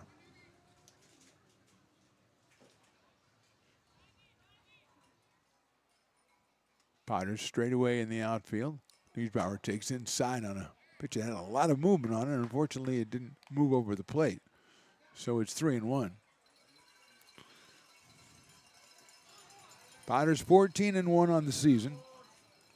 We'll start PEL play tomorrow on the road against the Solano Mudcats. Fastball caught the corner, 3-2.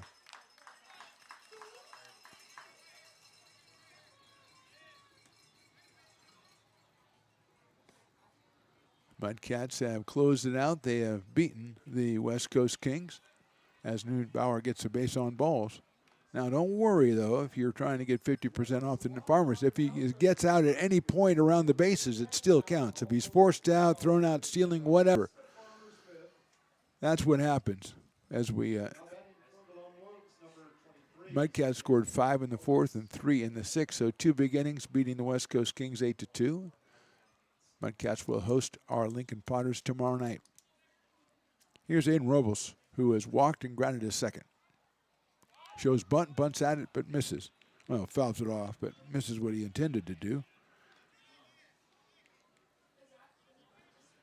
And it'll be 0-1 on Aiden. Coming to us from Butte Junior College, headed to Reinhardt University, which sounds like it's made up, but I bet it's a real place. Breaking ball inside for a ball.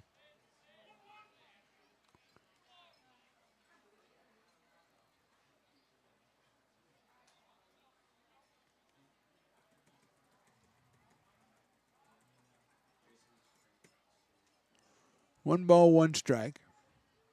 That's in there for a strike.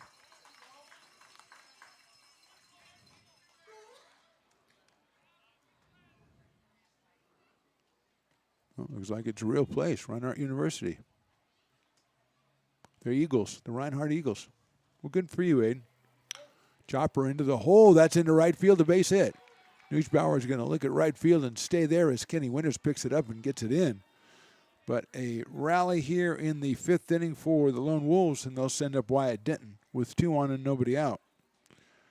6th hit of the day for the Lone Wolves. Second, make that 7th hit of the day for the Lone Wolves. Second off of Tyler Hutchinson.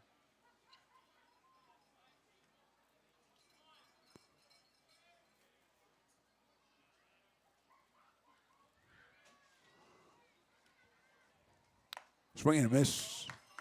Threw it by Denton on that one. 0-1. Wyatt from Las Plumas High headed to Pepperdine, the Waves. It used to be something else. I want to say the Gales, but that was St. Mary's. There was something else. But they're the Waves now. That one is also a strike, 0-2. Tyler Porter to follow, then Jay Patterson.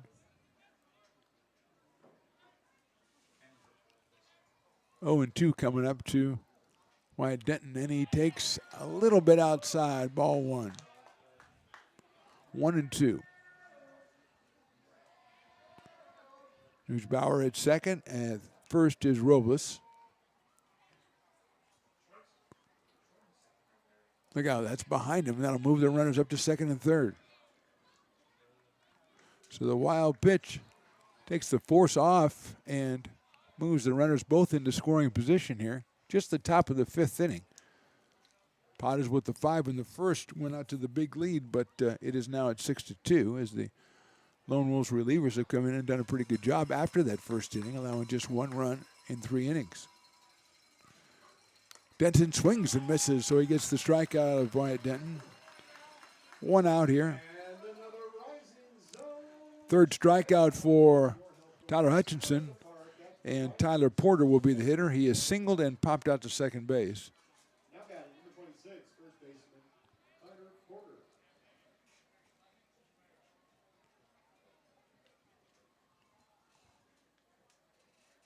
Out of Butte College. Right-handed hitter. Chopper. Russell will handle at second. He's only got one play, and that's it. Oh, we got a balk called, I think, before. I guess he's saying Hutchinson didn't come to a full stop, but the balk was called and the run scores.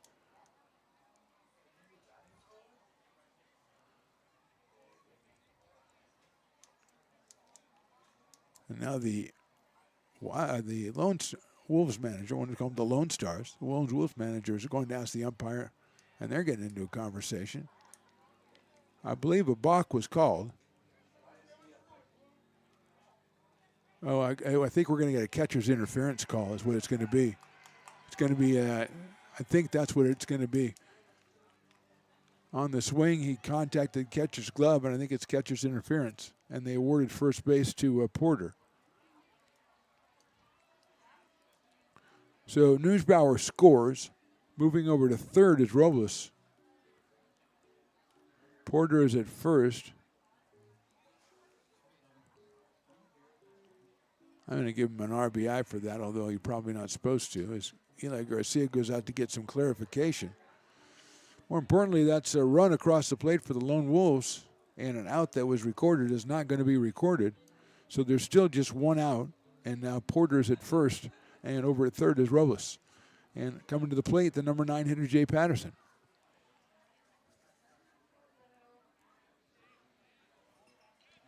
Patterson has hit fielder's choice and a walk.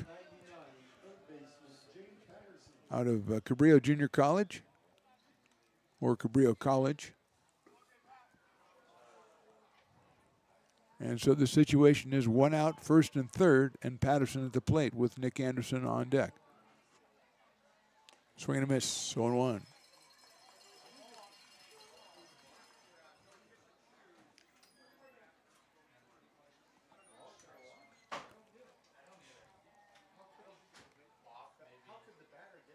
High pop-up.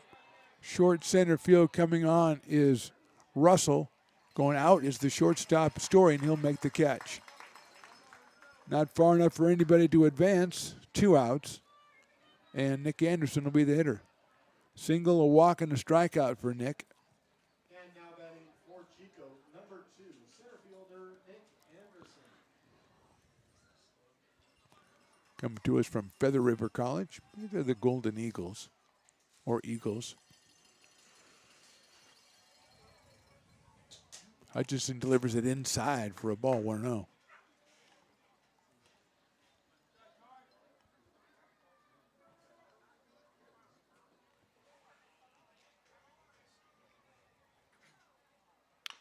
Chopper down to third. In the hole there, having trouble getting Anderson across the diamond. Does not get him. Throw comes back to second, but not in time. It's an infield single. Robles scores. Anderson gets an RBI on his second hit of the day, and it's now a 6-4 ball game in favor of the Potters. Perfectly placed ground ball by Nick Anderson. A dive from Johnson. Story got there, made a nice strong throw from the hole, but wasn't enough to get the left-hand hitting Anderson. He picks up the RBI, and now Kinzer Day, who is the dueling dog batter, but more importantly is at the plate with 2 on and 2 out here in the 5th. He has flied to right, struck out, and grounded to first. Going out to talk to Hutchinson is Ryan Lee. So Day with Michael Ryan on deck.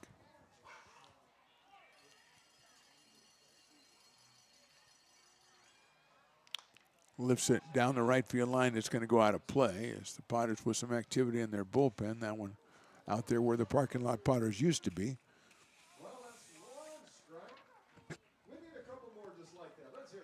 0-1 on Kinzer Day. Russell Pettis, who we've seen. That's chopped foul down the first base line. We've seen Russell Pettis a lot this year.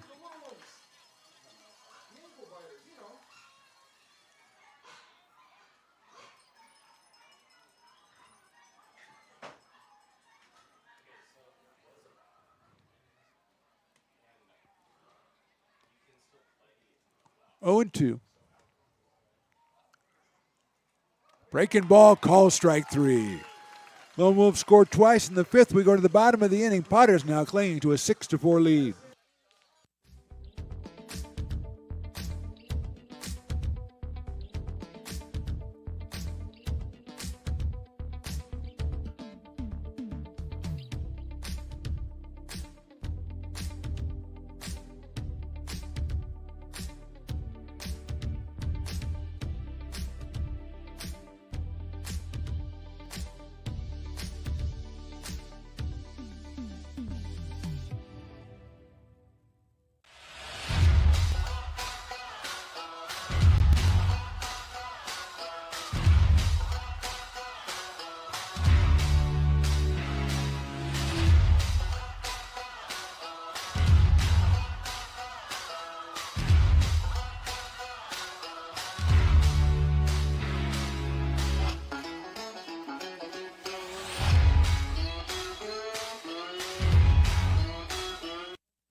Bottom of inning number 5, Adam Peniagua, Ryan Lee, and Everett Johnson for the Potters against Elijah Ream, who came on in the 4th inning and went 1-2-3 with a strikeout against the Potters' top of the order. So Potters looking to solve Elijah Ream here in the 5th inning, and we have a better explanation of that play in the top of the inning that allowed the Lone Wolves to score their 3rd run.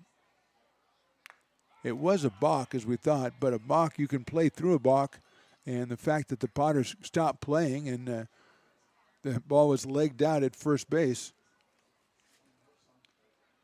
by Porter, and they just played, and the Wolves took the play, and they got a RBI single. It's that simple.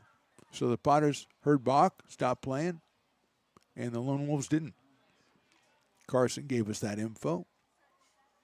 Swinging a foul ball into the catcher's glove, so it's 0-2 on Peniagua. 1-2, correction. So that's what happened there, and it's now a 6-4 ball game.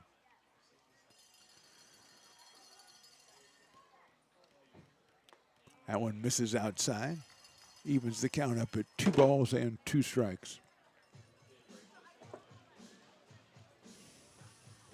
Riley, you drop a lot of stuff over there. You drop phones, you drop binoculars, you drop all kinds of stuff. But you're a fine fellow anyway.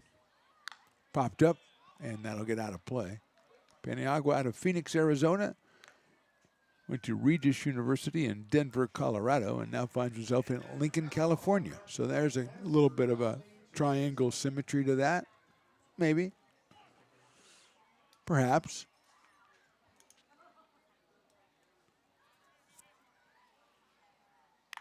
A little nubber to the right side, backhanded by Elijah Ream, and he throws it over to first base for the out. So Ream has retired all 4 he's faced, and now he'll face Ryan Lee, who is an infield single with an RBI attached in the 1st inning, and then struck out looking in the 2nd. Ryan from Sunnyvale, California, and UC Davis, right-handed hitting catcher, making his debut tonight for the Potters.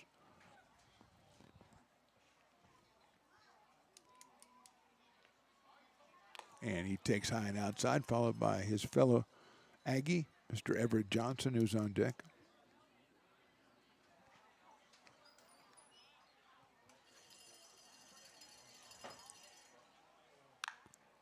Ground ball foul outside of first. And it'll go down to the Potters bullpen. Potters with right-hander warming up in the pen.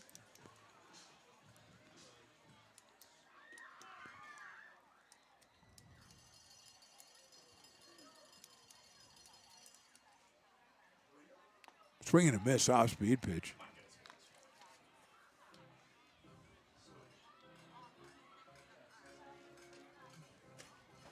Maldonado went the first inning in 2/3, and Hutchison 2 1/3.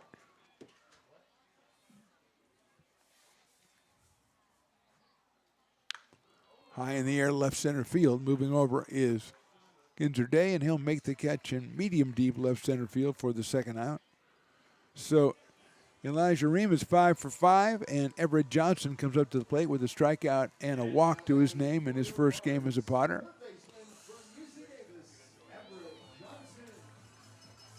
Looks like Ryan Edwards out of Folsom Lake College warming up in the bullpen for the Lone Wolves, who have got some great relief pitching from Merlo and now Elijah Ream after a tough first inning. Line drive left field, that'll get down for a base hit in front of Day. So Johnson gets his first hit as a Potter. First hit off Elijah Ream, 6th hit for the Potters, but first since the second inning. And here's Tristan Russell, who had the big hit in the first inning, a 3-run home run in a 5-run first. His 3rd of the season. He leads the team with 28 runs batted in as well. Batting from the right side, usually his power side. He has 2 home runs from the right, 1 from the left. His one from the left, 380 feet and 105 miles an hour. The second longest of the season for the Potters.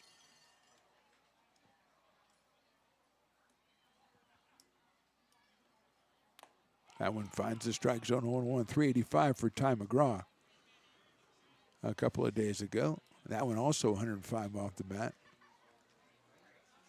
So Russell and McGraw head-to-head, RBIs, home runs, velocity, and everything.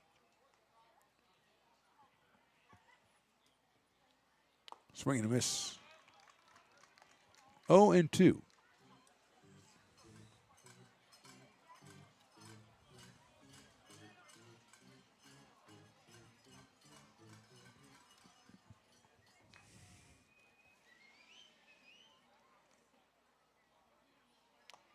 It's called strike 3.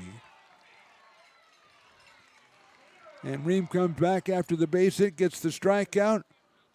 We go to the top now of inning number 6. Potters on top, 6-4. Lincoln provides all the charm of a small town, yet still provides access to excellent local medical care. At Lincoln Urgent Care, you can find expert services and a compassionate staff available 7 days a week. Our friendly front desk staff will welcome you when you come into our brand new facility. Your wait time will be minimal at our walk-in clinic, unlike the emergency room. From broken bones and lacerations to allergies, flu shots, and illnesses, we treat a variety of urgent medical conditions. What sets us apart is not just our central location in Lincoln, but the convenience of our extended hours, including weekends. We've become Lincoln's first choice for urgent care because we treat patients of all ages for a variety of conditions and take most insurances. We're proud to be an approved provider for veterans and welcome in our military patients. From our family to yours, we're here when you need us.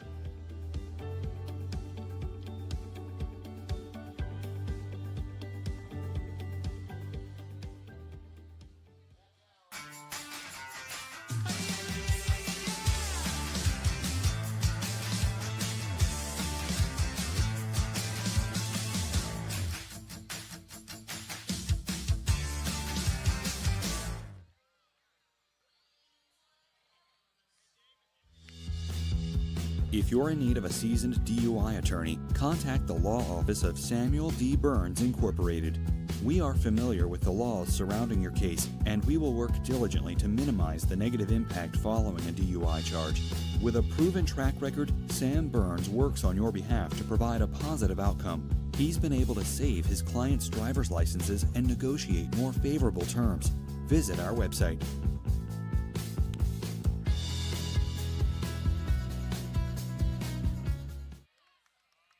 So many local businesses trust Wizix Technology Group when it comes to their office technology.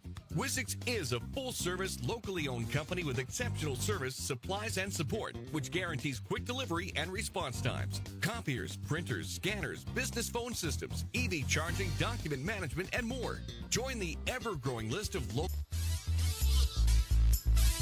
New pitcher in the top of the sixth for the Potters is Russell Pettis, making his sixth appearance, 11 innings pitched, 11 hits, 17 strikeouts, 6 walks, a 4.91 ERA, and he is 0-1 on the season.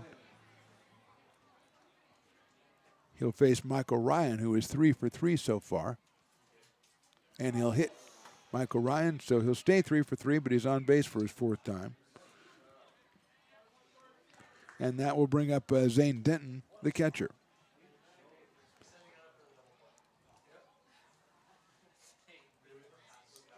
Got a pinch hitter is number 10. That is going to be Ryan Pearson. So Pearson batting for Denton.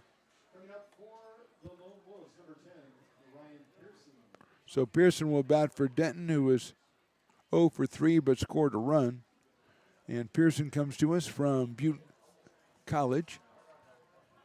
And we would assume, since he's listed as a catcher, he'll be taking over for Zane behind the plate.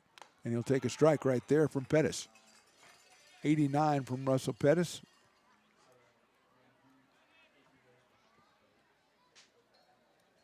Pearson, 6'1" and 215 out of Butte College. Fastball inside corner this time, 0-2. That one to 90 for Russell Pettis. Out of Elk Grove, California, and Cal State Northridge.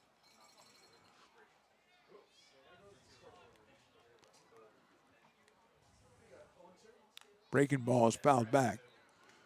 So it's still 0-2 on Pearson as the scoreboard has gone completely dark. I just had a guy come and ask me what the score was because it said 6-2, even though it had 4 runs listed for the other team. And I said, well, there might be trouble in Scoreboard City. And now it's completely gone. That's why we're trying to get that new one, Riley.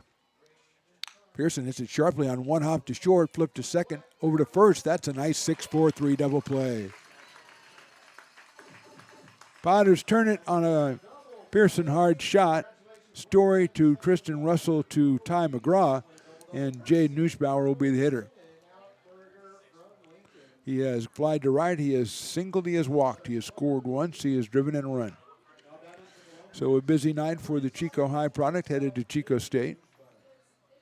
He is the shortstop for the Lone Wolves. Pops that one up, but it's foul behind us, which is foul territory. They wouldn't put us in fair territory. The old days, though, when we used to sit outside in the bleachers with just a little umbrella over us, Stones and I, broadcasting to the world.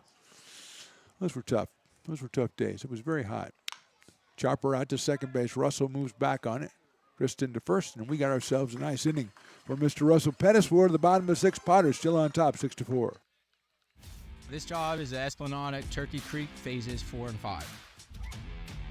Our scope of work for this project is full scope, so we've got all the underground, all the joint trench, and all the topside included with it. We're putting in sewer pipe, manholes. We're not doing services yet. We go through and do all the main line, and then we come back and do all the services after that. I would say this project right here, the one we're working on, is probably about a 2-month project. It's very costly to the developer, so beating the schedule is very important, more important than most projects. It's got a lot of groundwater, so we've got an extensive groundwater pump system in place. It's just cool to be a part of the built environment and know that for the next 100 years that people are going to use and enjoy what we've created here today.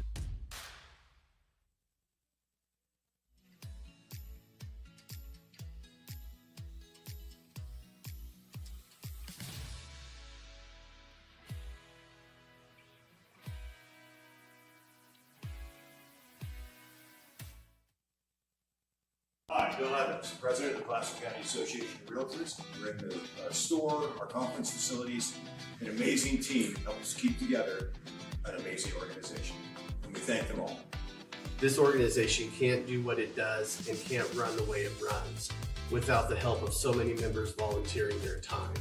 The success of the Placer County Association of Realtors is largely dependent on our active volunteer members to help our organization and industry. The work of our committees greatly impacts our ability to champion efforts across the board and giving back to the Placer County community wherever we can. Like all service organizations, I wanted to serve. And getting involved with the affiliate committee was the perfect way to do that. I love being able to serve my community with my business friends and other leaders and give back to those who are in need. The thing I love about the PCAR committees is they all work toward the same goal of bringing the community together to support those in need in our surrounding area. I instantly came to the meeting and had a wonderful time, felt like I was a part of something bigger, and it was just the start of my leadership journey.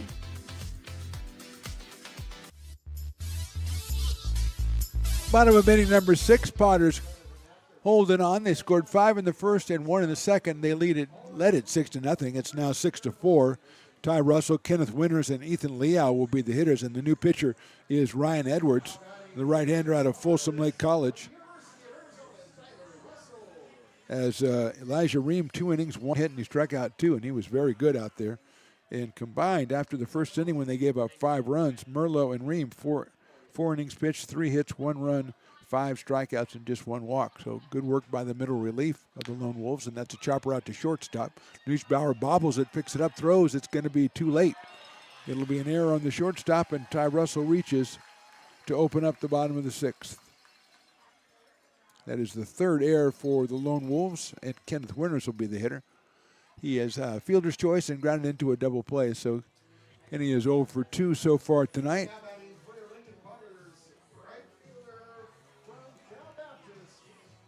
Out of Lincoln, California, Mr. Winters comes up here with 5 runs batted in on the season and a .222 average coming in.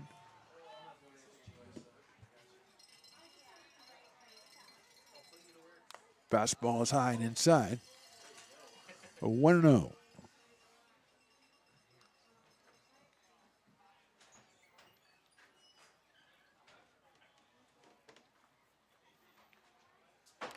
That one is just a little bit outside.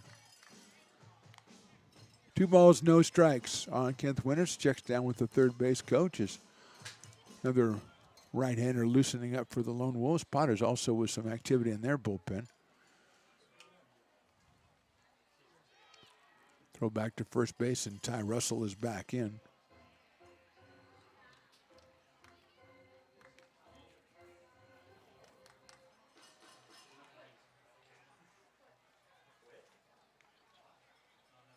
Fouled back to the screen by Winters. Fastball at 85 from Ryan Edwards. Chase Buck, 6'3", number 88, is warming up in the bullpen. He has his year is open, his college is open, and his commitments are open. So he's open, you know.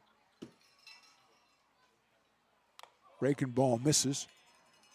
3-1 on Kenneth Winters.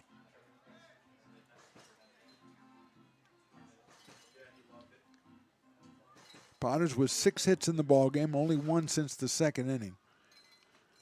As they scored all the runs in the first 2. And a swing and a miss by Winters on a nice fastball from Edwards, right around 85 miles an hour. But it got up there pretty quickly, and Winters was behind it, full count coming up to the Potters right fielder. See if Russell's going on the 3-2. He is not, and it's lying down the right field line out of play. Right over the top of all the Potters in the bullpen, some of them not really doing much. But that's the way of baseball, really. A lot of standing around and watching other people do stuff.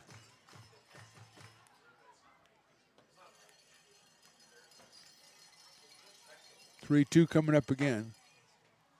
Breaking ball is swung on and missed. Beautiful location right there by Edwards. And Winters is down on strikes for the first out here in the 6th, and Ethan Liao is your hitter. Flied to right, walked and scored, grounded to first for Ethan. Came out of Dublin, California, hitting .355 coming in, scored his 13th run of the summer back in the 2nd inning. He has Ty Russell at first base and 1 out here in the 6th.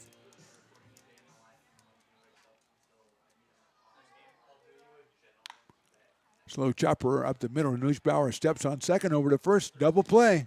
And the relievers for the Lone Wolves continue to shine. We go to the top of inning number 7, Potters 6, Lone Wolves 4.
Gooseport Public House.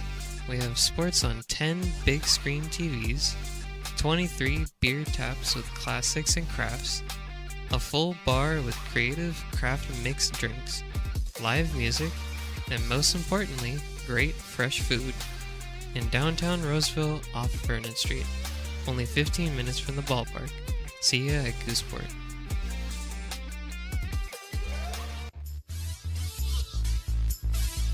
Top of inning number 7, Aiden Robles will be the first hitter, then Wyatt Denton and Tyler Porter against Russell Pettis, who gave up a hit batter, but then his defense turned a double play for him in the 6th. Swing and a miss. Robles has grounded to second. He's walked and he's singled. Scored a run back in the 5th.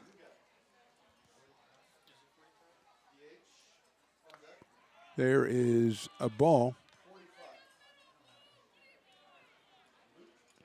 It's like Luke Henderson has come out to bat for Wyatt Denton, the DH spot for the Lone Wolves. There's a beautiful off-speed pitch for a strike.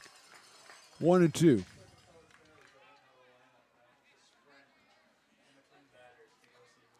Last we checked, Healdsburg was all over the Humboldt Crabs 11-3 in that PEL opener. That's down low.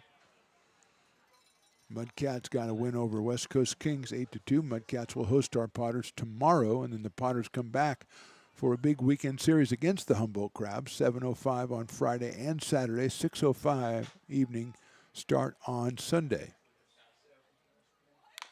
Chopper over the mound. No, it's Pettis moves back and gets it and guns it over to first. I think it was a little deeper hit when it was first hit, but Russell moved back a step or two, gunned it over to Ty McGraw, and Robles is retired to start off the 7th inning and bring up the pinch hitter Luke Henderson. Luke out of Chico High School, headed to Feather River College.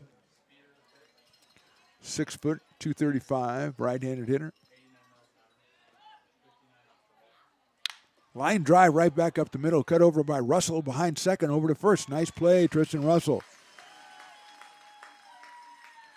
Looked like trouble in the beginning, but Russell's right there and throws very well, running to his right, back across his body. So 2 quick outs here in the 7th inning for the Lone Wolves, and Tyler Porter, the hitter.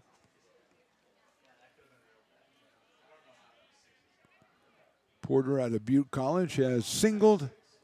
He singled twice and has an RBI, and he's popped out. He was the guy at the plate when the balk was called, and he hit a ground ball and ran it out, and they took the play, which they're totally allowed to do, and that ball is down low, 1-0.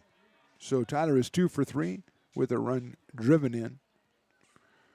Lone Wolves scored 2 in the 3rd and 2 in the 5th, and that's lined into right center. That's a base hit. His 3rd hit cut off by Ty Russell out in center field. Throw in the infield, gets away, and he'll go to second base.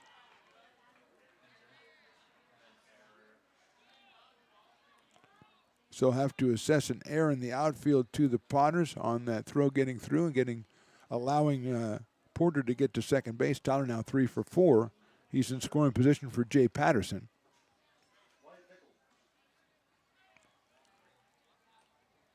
hitting for Chico, number 16. So number 16, Wyatt Bickle will be the hitter out of Santa Barbara Junior College.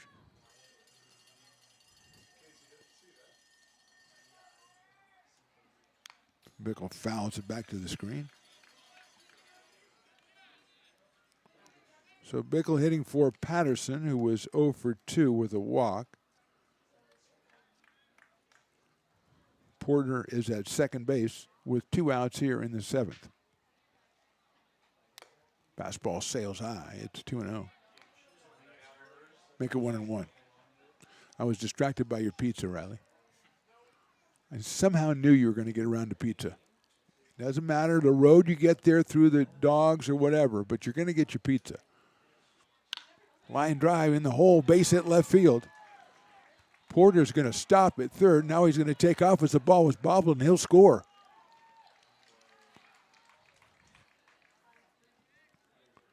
So Porter scores. Bickle gets the pinch hit. And it's now a 6-5 ball game, and Nick Anderson coming up to the plate. Now batting for Chico, number 2, center fielder Nick Anderson. Anderson's got a couple of hits, a walk, an RBI. He is 2 for 3. And he takes inside from Russell Pettis.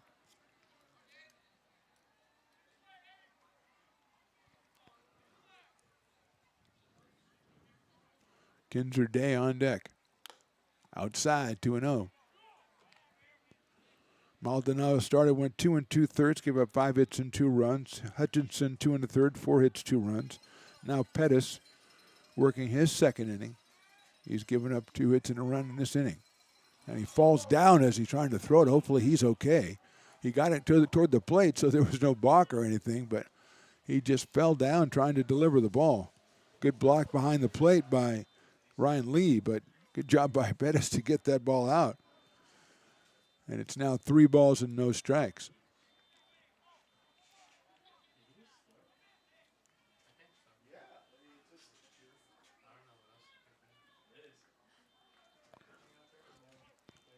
Anderson now with a 3-ball, no strike count.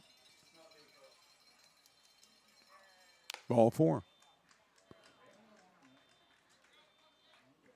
So Anderson's on for the 4th time, 2 hits and 2 walks, and that'll bring up Kinzer Day, who is the dueling dogs batter, but more importantly, he's up here with 2 on and 2 out in the 7th inning. He has struck out twice, fly to right, and grounded to first. Nate Kujawski goes out to talk to Russell Pettis. Potters are just now getting someone up to throw in the bullpen. Day is 0 for 4. Michael Ryan on deck is 3 for 3, so a key hitter here. Looks like Shakespeare Taylor is going to come up and bat for Kinzer Day. So Taylor will bat for Day. Taylor out of Shasta High School. Hopefully he is uncommitted on college. Hopefully he'll go to Bard College, but that's just for me. And Taylor...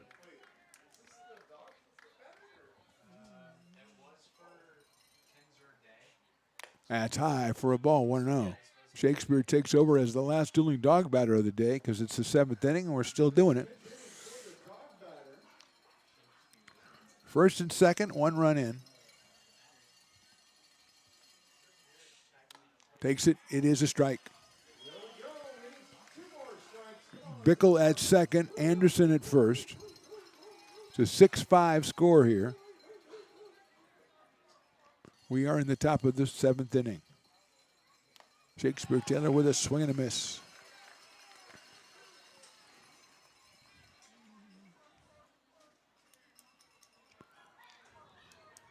One and 2. That last one, 88 miles an hour from Russell Pettis.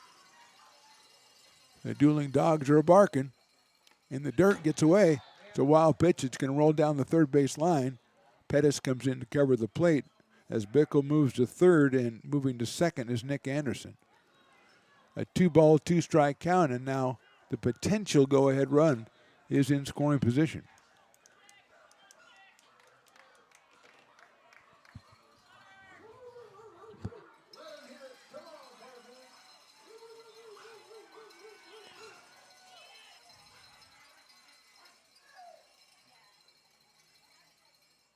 Breaking ball, call strike 3. Lone Wolves score 1. We go to the bottom of the 7th. Potter fans are stretching, but it's close. They lead at 6-5. American River College is a top-tier community college sports program that provides student athletes with the opportunity to thrive both athletically and academically. ARC Athletics is currently ranked 5th in the state and 2nd in Northern California. With over 19 sports programs, our athletes compete with the region's best athletes. Our diverse and dedicated coaching staff helps athletes develop the skills necessary to compete at the next level. Start your community college athletics journey with us. American River College, Sacramento's best athletic program. Go Beavers.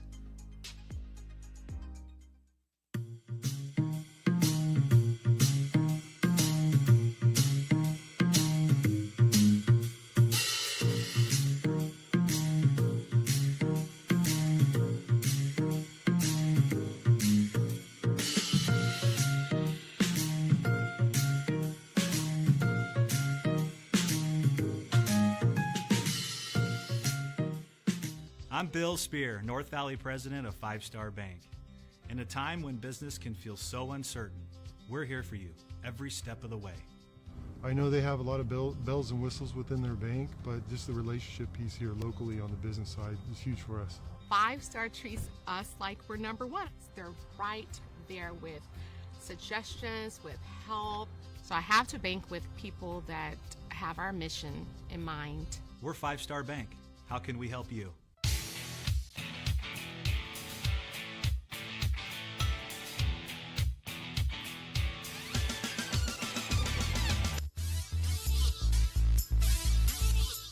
Bottom of inning number 7. A new battery for the Chico Lone Wolves. Ryan Pearson is in at catcher, and on the mound is Jace Buck, 6'3", 250 pounds. He will face Zach Story. Not Jack Story, although that's a good name too. Story bunts it down the third baseline foul, and then Ty McGraw and Adam Paniagua. Ryan Edwards, 1 inning, gave up no hits and no runs. Struck out 1. So the Lone Wolves relievers sharply hit and fouled down the third baseline. Since the first inning, the 5 innings since. 5 innings, 3 hits, 1 run, and 6 strikeouts for the Lone Wolves relievers. So they have settled it down big time.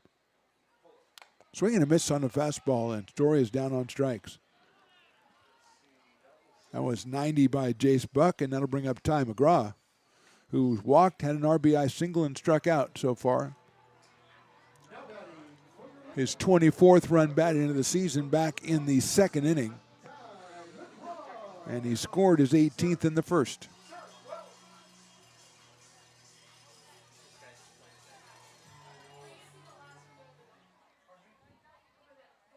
McGraw lines one foul down the first base line on top of the kiln down there. 0-1. Adam Paniagua to follow Ty McGraw here in the 7th. Potter's trying to get something going. Their 6-0 lead has become 6-5. Swing and a miss. Held it into the catcher's glove to be more accurate. 0-2.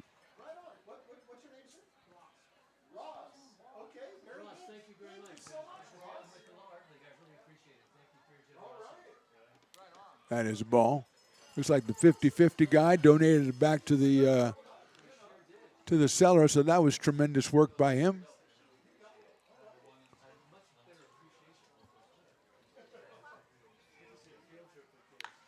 Grounder down to first base. That's a foul ball. So it's 1-2 on Ty McGraw.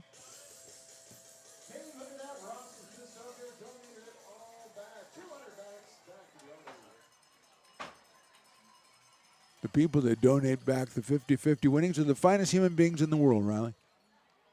Popped up left side.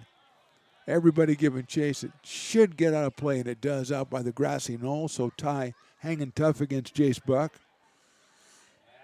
250 against 225 on the scales here as they've moved the infield and outfield around to the right for Ty. Inside on the breaking ball. 2-2.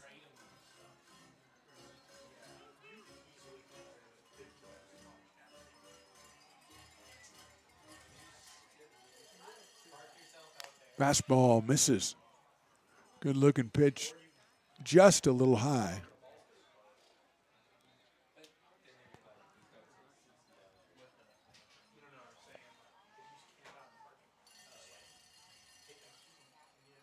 Fastball, Cole, strike three outside corner. 2 straight strikeouts for Jace Buck.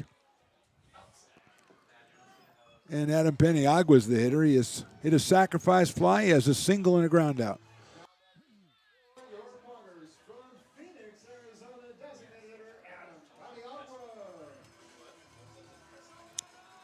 Adam out of Phoenix, Arizona, takes the ball.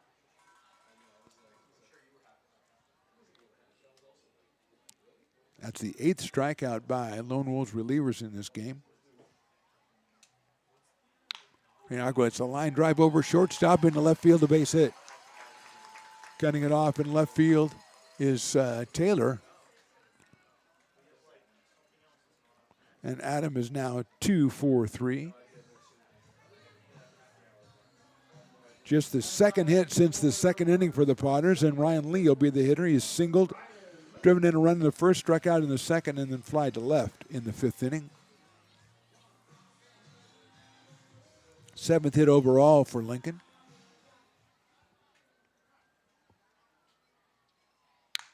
There's a little line drive into right center. That is a base hit. Stopping at second, Peniagua, as Ryan picks it up and returns it. And Ryan Lee, that is, has his second hit. Michael Ryan returned it to the infield. So Ryan Lee 2-for-4 in his debut. And a couple of hits after 2 are out here, and Everett Johnson, who singled his last time up.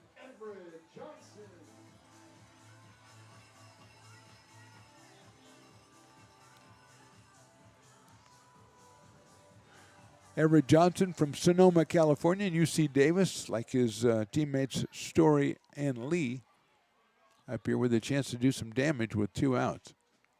Fastball misses the corner, 1-0.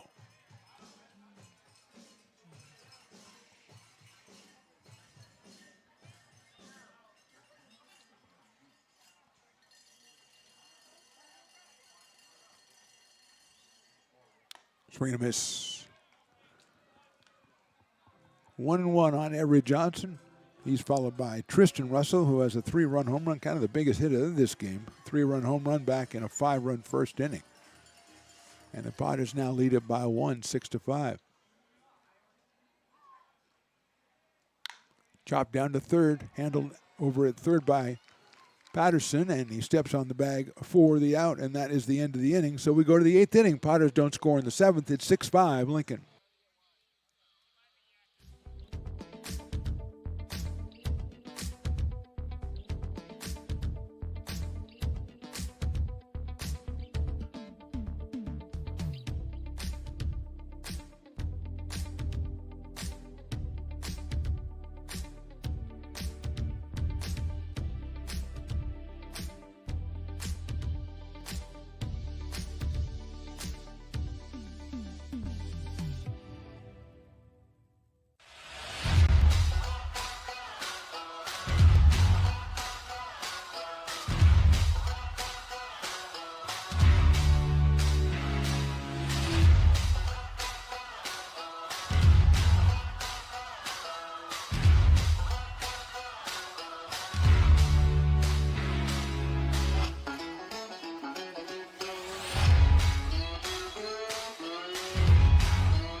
Top of inning number 8, Potters clinging to the 1-run lead at 6-5. Dawson Raddick comes on to try to keep the Lone Wolves right there. Dawson making his 8th appearance, 9 2/3 innings, 9 hits, 1 earned run, 11 strikeouts, and 6 walks, and an 0.83 ERA. He has a single save on the season.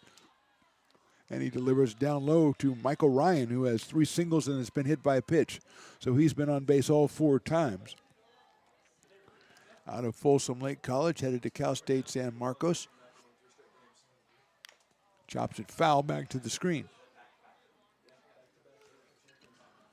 Correction on that last play back in the bottom of the 7th. That's Bickle over at third base. Wyatt Bickle, who made the play, not Patterson. Bickle came on for Patterson, batted for him, had a single, and is taken over at third base. There's a chopper, going to be a tough play. Raddick has it to first, and he got him. Good job by Raddick, who had to go a little bit more up top to release that one. The Submariner gets him at first base for the first out in the 8th inning, and Ryan is now 3 for 4. And here is the catcher, Ryan Pearson, who came in the 6th inning, had a sharp grounder to shortstop, which the Potters turned into a double play.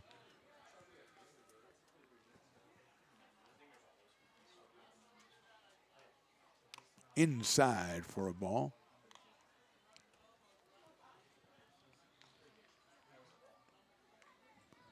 Pearson from Butte College, now behind the plate for the Lone Wolves, and he takes a ball, 2-0. Jaden Neusbauer, the shortstop, on deck.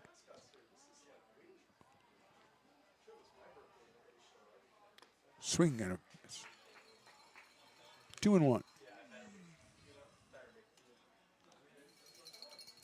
3-game series with the Humboldt Crabs starts on Friday, 7:05 first pitch, Friday and Saturday, then 6:05 on Sunday.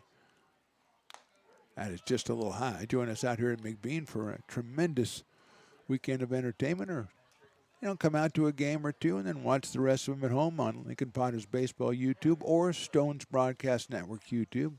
Subscribe to them both. It's the best thing to do. Chopper down to third, foul. Never miss a game. If you're here, you don't miss it. If you're there, you don't miss it. So there you go.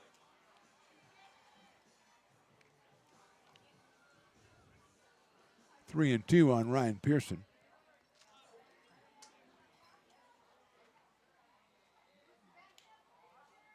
And that's called strike 3. I will say this umpire enjoys ringing people up, and I kind of like it. Here's Neusbauer. He's flied to right. He's got an RBI single. He's walked. He scored a run. He's grounded to second. So 1 for 3 for the Chico High product. The shortstop for the Lone Wolves. And he takes the ball, 1-0. Aiden Robles in the on-deck circle. I think. Can never tell around here. On-deck circle is right behind the pole. Neusbauer takes a strike on the corner, 1-1.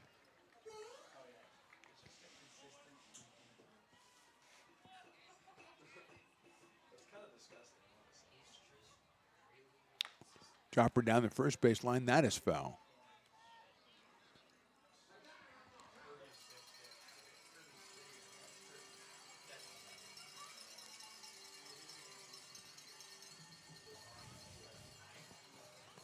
One and two outs here in the 8th. Reaches out, pokes that one foul over by the dugout. Giving chase was Everett Johnson, but he didn't really have a chance at it. And we'll go back to Neusbauer with a 1-ball, 2-strike count.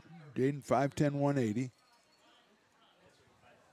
Going from Chico High School right to Chico State University.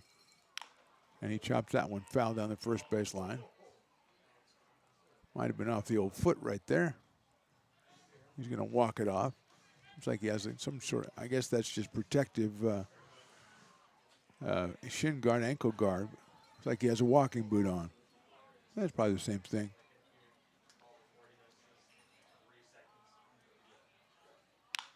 Sharply into the hole. Russell can't get it. It's in the right field, a base hit. Tristan with the dive, but Neusbauer gets it through for his second hit of the day. That's hit number 12 for the Lone Wolves. And it brings up Aiden Robles.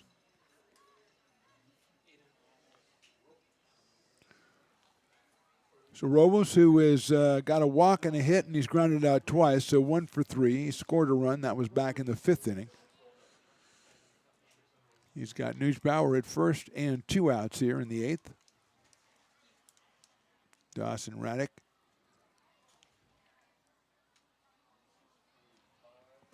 Eighth appearance of the season already, and in the 16th game of the season. There must be some sort of mathematical formula to figure out what percentage that is, but it's just beyond me right now. 1-0. Swing and a miss. Good pitch by Dawson. 1-1. Dawson, we should mention, is from Gretna, Nebraska, which I think is in northeastern Nebraska. Not a big place. I think 7,000, 8,000 when we looked it up. That is on the corner, strike 2. 1-2 on Robles.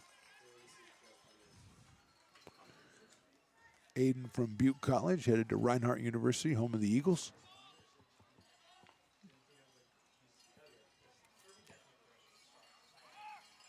There goes the runner, swings and misses, and strikes out.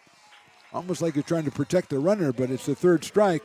Second strikeout for Raddick. We're to the bottom of the 8th. Potter's still on top, 6-5.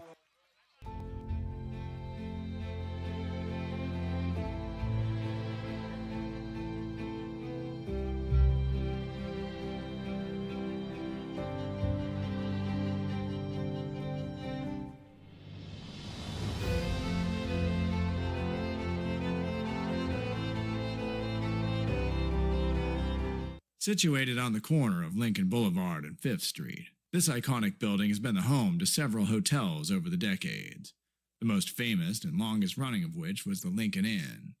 Having undergone several renovations and architectural changes, this building is the current home of Old Town Pizza, which boasts not 1 but 2 floors for your dining enjoyment, including open-air seating on the roof. Stop in for a slice today.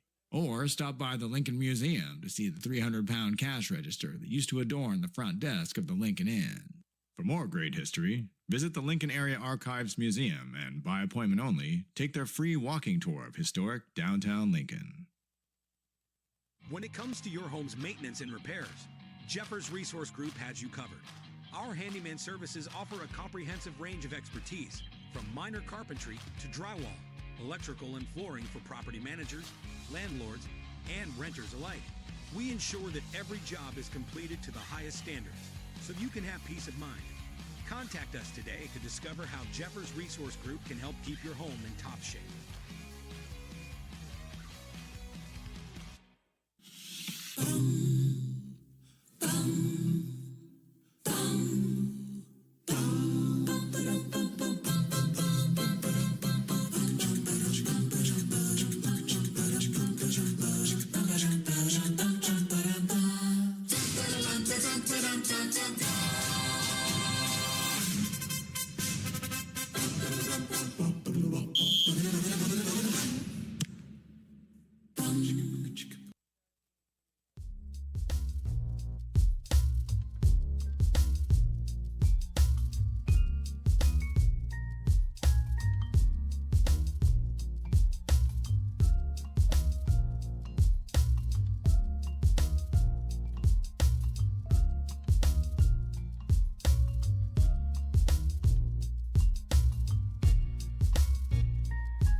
I'm back. And so is Tristan Russell at the plate against the new pitcher Jordan Riley out of Butte College for the Chico Lone Wolves. And he throws it on the wrong side of Tristan. So that's a ball. Russell with the big hit of the game, a 3-run home run back in the first, and he reached on an error and struck out, so he is 1 for 3. But again, that was the big hit of the game in a 6-5 ball game.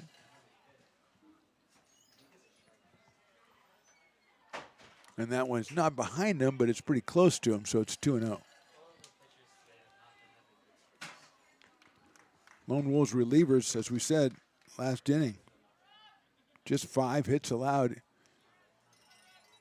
since the first inning. 6 innings, 5 hits, 1 run, and they've struck out 8. But Russell takes a quick 4-pitch walk, and he'll go down to first base. And that'll bring up Ty Russell, who has a single and reached on an error and struck out. And we got a pinch runner out there.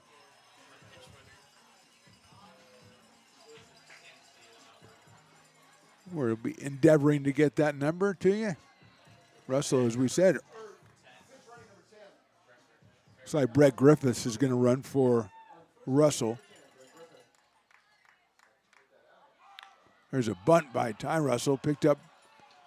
Throw to first is in time. Nice scoop over at first base. That was Will Porter over there with a nice scoop on a good play off the mound by Jordan Riley. It'll be a sacrifice.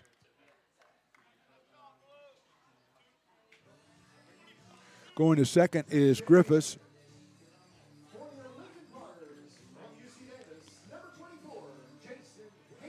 Jason Hansen comes up to bat for Kenneth Winters.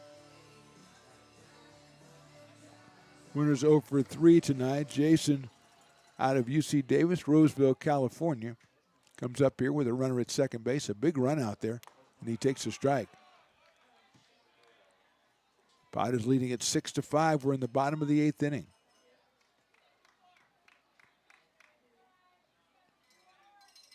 Hansen at .258 on the season.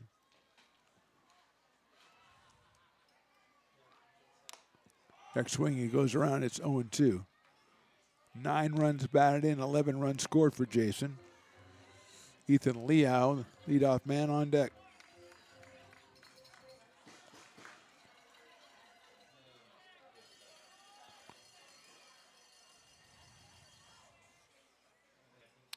That's high for a ball.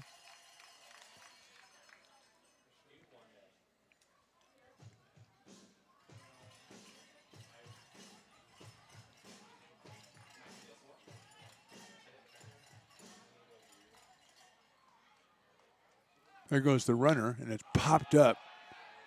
Gonna have to go all the way back is Griffiths as the shortstop is in short left center field. Nussbauer with the catch, and Brett gets back to second base. So now with 2 outs, and it's Ethan Liao. Liao is flied to right, walked, grounded out, and hit into a double play. So he is 0 for 3. Did score a run back in the second inning. Came in at .355 as Pearson goes out to talk to his pitcher, Jordan Riley. No relation to Riley the engineer, as far as I know. You never know with these things.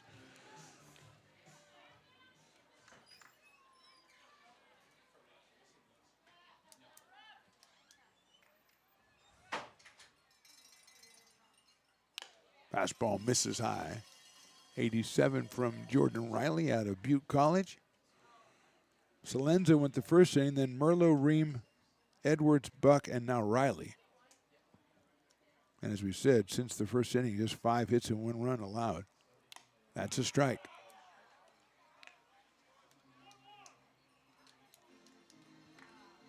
(1-1), or as the scoreboard had 0-3. Riley knew it. Not only Riley the engineer, but Jordan Riley the pitcher. They all know it. Breaking ball is fouled off and it's 1-2.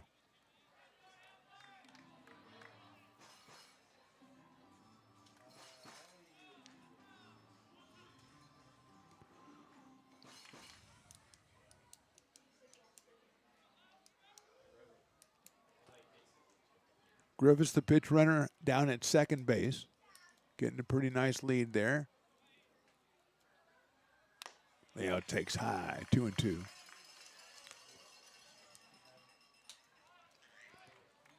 Good crowd out here on Taco Tuesday and Brews Day. We had Loomis Basin Brewing, $4 off. We had 3 dueling dog batter strikeouts, so that's half price there.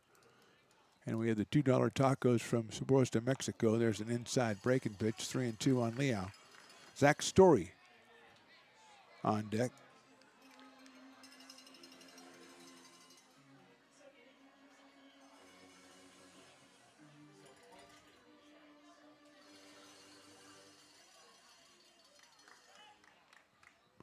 Three-two coming up. Popped up, foul, trying to get out of play. Will Porter chases it. It will be out of play. Make that Tyler Porter. Will Porter, someone I just made up. But it sounds like a pretty cool guy.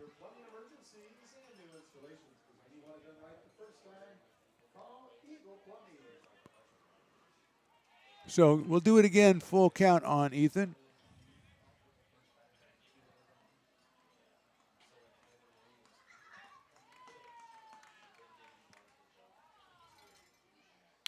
Line drive into right field. That's a base hit. Coming around third is Griffith. Ball picked up in right. The throw to the plate's a gun. Griffith slides in. He's safe. As Pearson couldn't handle the throw from right field from Mike Ryan. Big RBI single for Ethan Liao. And the Potters lead it 7-5.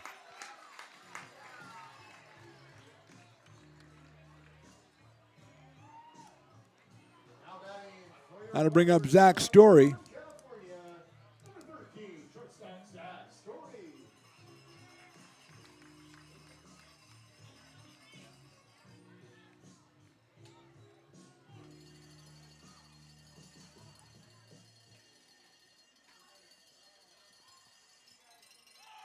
There goes the runner. The throw to second base is going to be on a couple of hops, and safe at second base is Ethan Liao. And there's another stolen base brought to you by Wizix Technology. That's Wizix, innovation driven and people focused.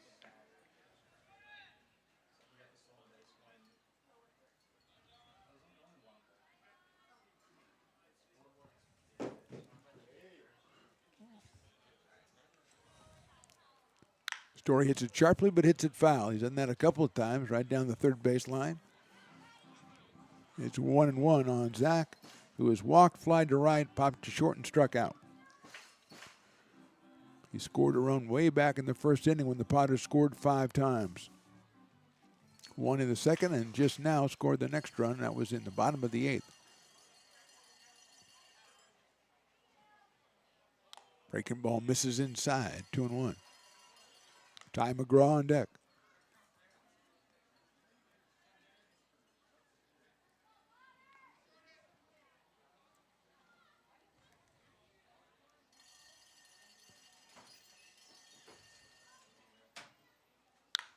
High in the air center field.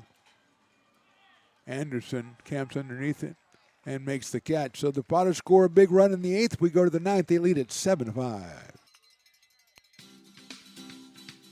Astro Air Design Incorporated, where you feel the difference. We are a locally owned and operated heating, air conditioning, and custom sheet metal company committed to the highest quality of craftsmanship at a competitive price. Our trained and certified technicians have the knowledge and experience required to install, maintain, or repair your home comfort solutions. Our upfront pricing gives you the peace of mind because you know your price is locked in. Call Astro Air Design Incorporated today. Here in Michigan, we do more than just survive the winter. We thrive during it. You simply can't keep us away from what we love most: great times and amazing beer. The snow transforms the landscape and lays the path for adventures yet to be had. Trails ready to be explored, and freshly groomed hills ready for the first run of the day. And later, as the sun descends, it's time to unwind with great conversation and even better friends. Experience a taste of Michigan winter with Founders Brewing Company, born and brewed in Michigan.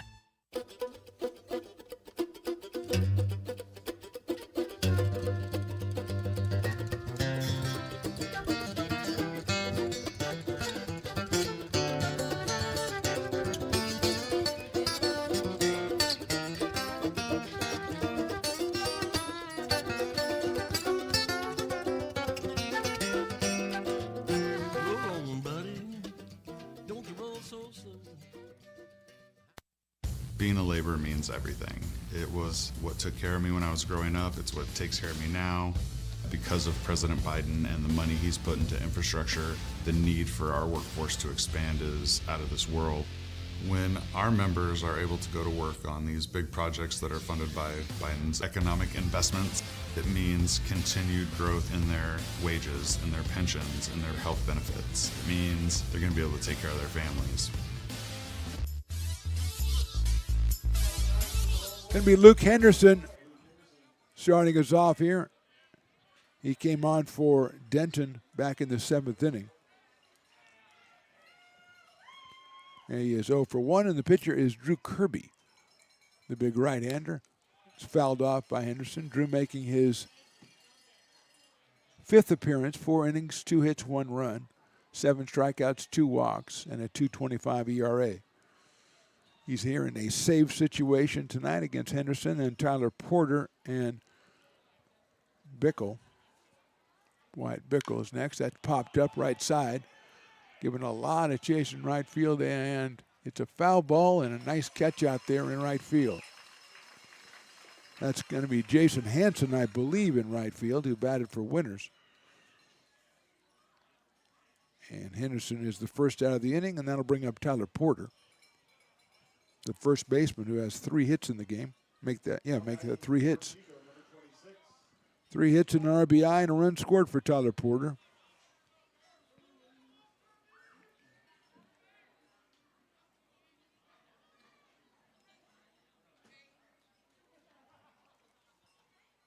Kirby with the pitch in there for a strike. Drew out of Cookeville, Tennessee. And he is ahead 0-1 on Tyler Porter.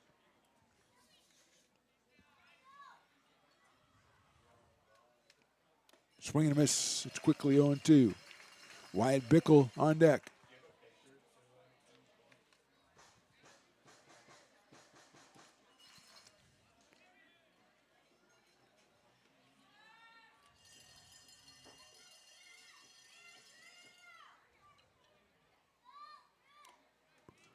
Outside, 1-2.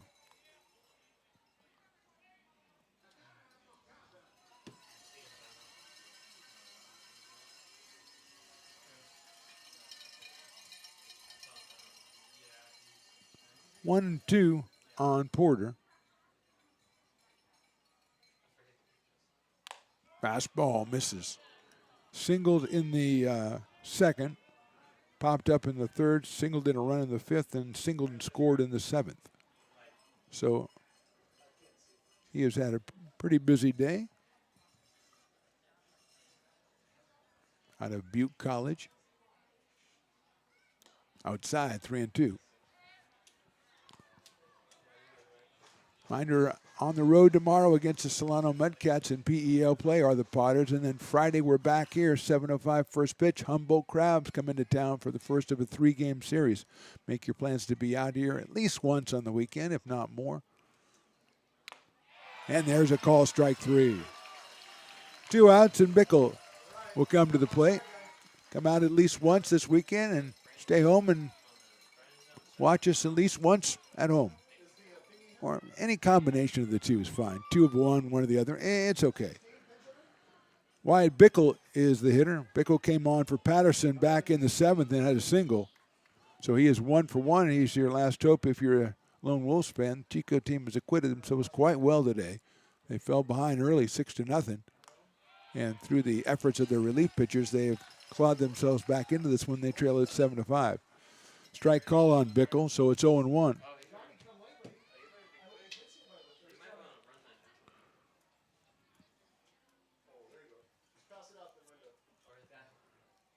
0-1 on Wyatt Bickle. Fly ball right field. Hansen underneath it. Makes the catch, and that's your ball game. So the Potters score big early, hold on, come up with a key run in the 8th inning, and win this one 7-5 to improve to 15-1 on the season, ahead of a meeting tomorrow night in Fairfield against the Mudcats to start PEL play. We'll be back with our postgame, including our Raising Cane's Player of the Game, right after this on the Stones Broadcast Networks.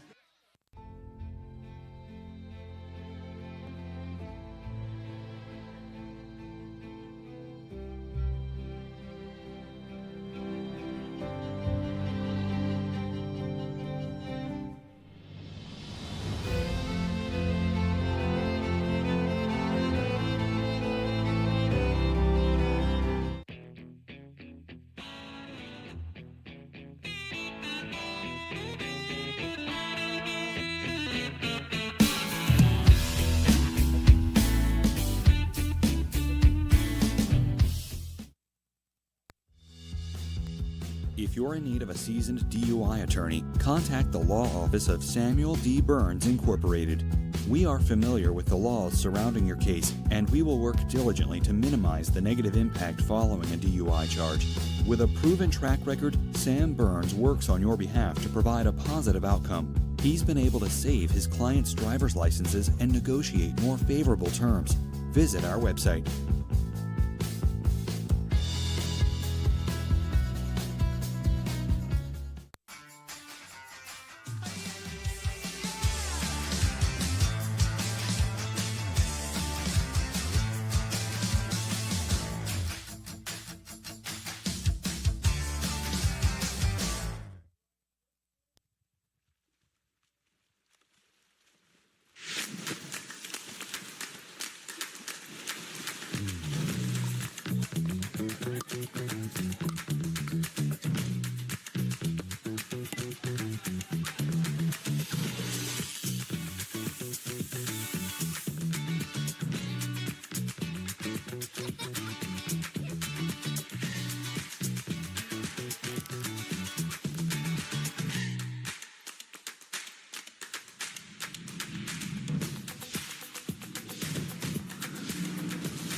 Old man knocked on my front door with my teenage boy and a couple more from up the road.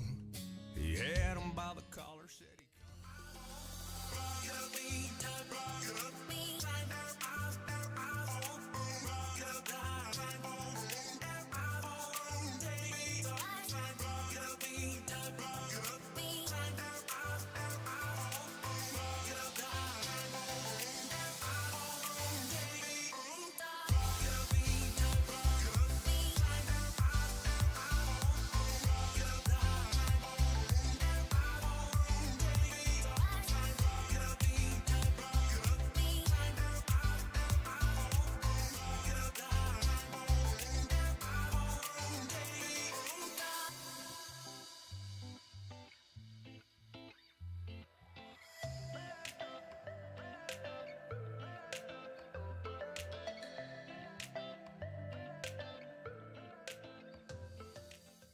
Here in Michigan, we do more than just survive the winter. We thrive during it.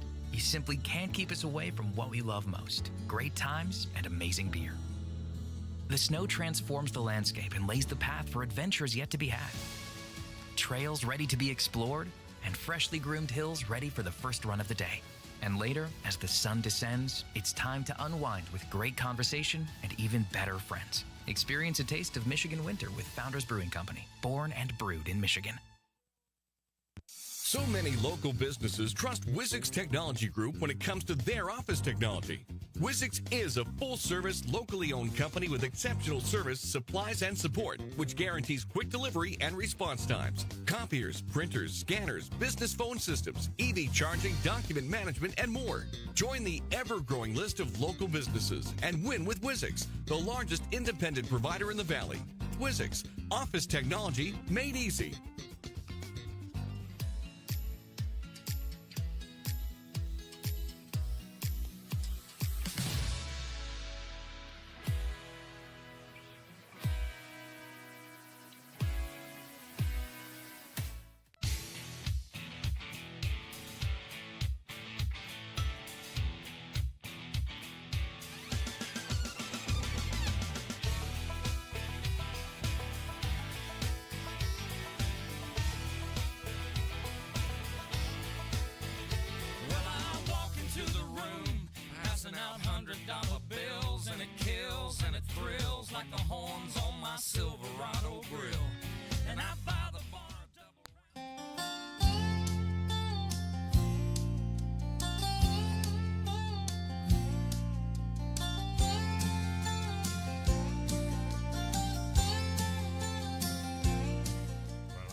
Gooseport Public House. We have sports on 10 big screen TVs, 23 beer taps with classics and crafts, a full bar with creative craft mixed drinks, live music, and most importantly, great fresh food in downtown Roseville off Vernon Street.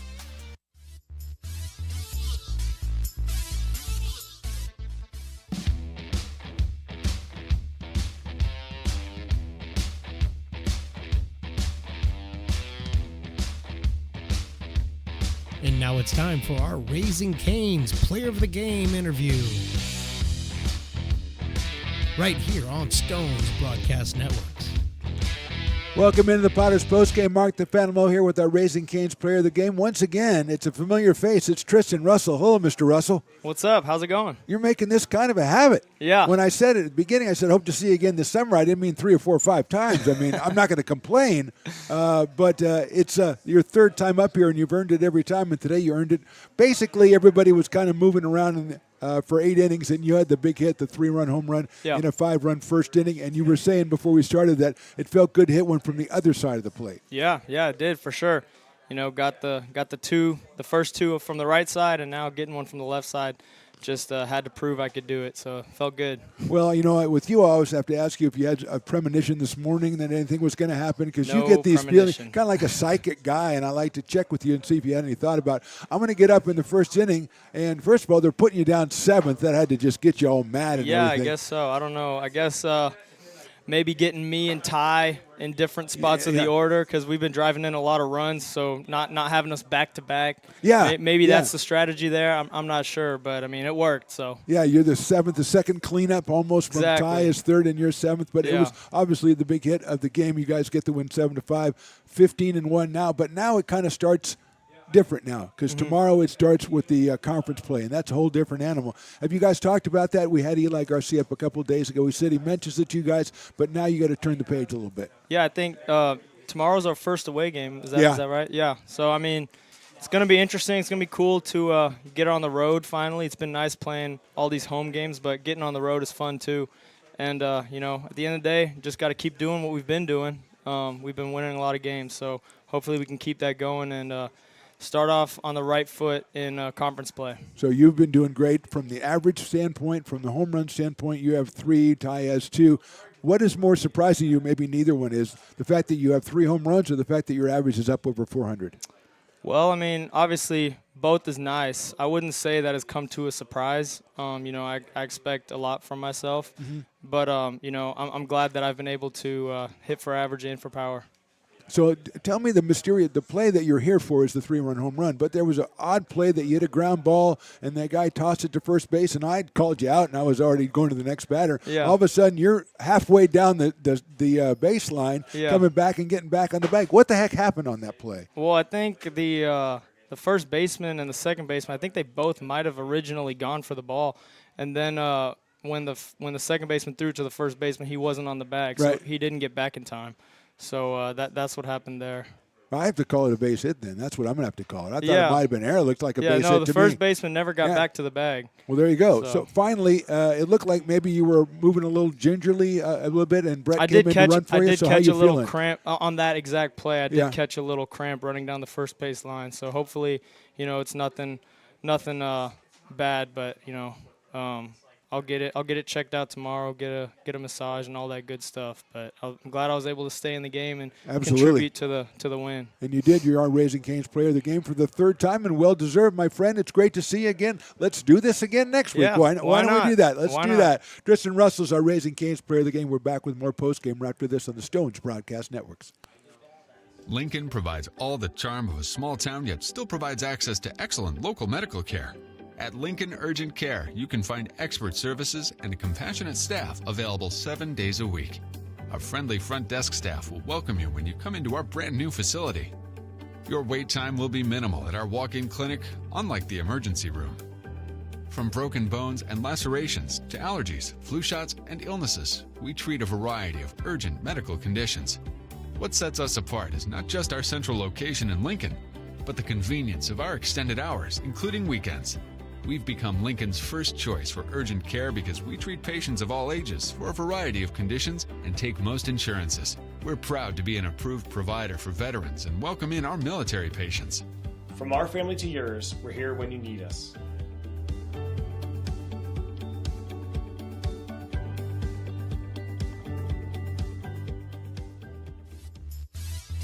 Back on the Potters postgame, our thanks to our Raising Cane's player of the game, Tristan Russell. A big 3-run home run, his third home run of the season, and his farthest home run of the season, 380 feet to right field. Potters win this one 7-5, and now I think what Tristan was talking about was very interesting. He said, we got to get out on the road. That's our first road game. Kind of looking forward to that. Got to turn the page now. We go to PEL play. Tomorrow they go take on the Mudcats down in Fairfield, and then back here over the weekend with the tough Humboldt Crabs coming in. Humboldt broke into the season today. They are on the short end of the stick up in Hillsburg against the Prune Packers. So our final score, Potters 7, the Lone Wolves 5. We are back in action here on Friday, 7:05 against the Humboldt Crabs. For Mark the Phantom Lowe, Rye the engineer, Carson is the intern coordinator, Willie Preston's the best in the business, and everybody else we say thanks for watching. We'll see you next time.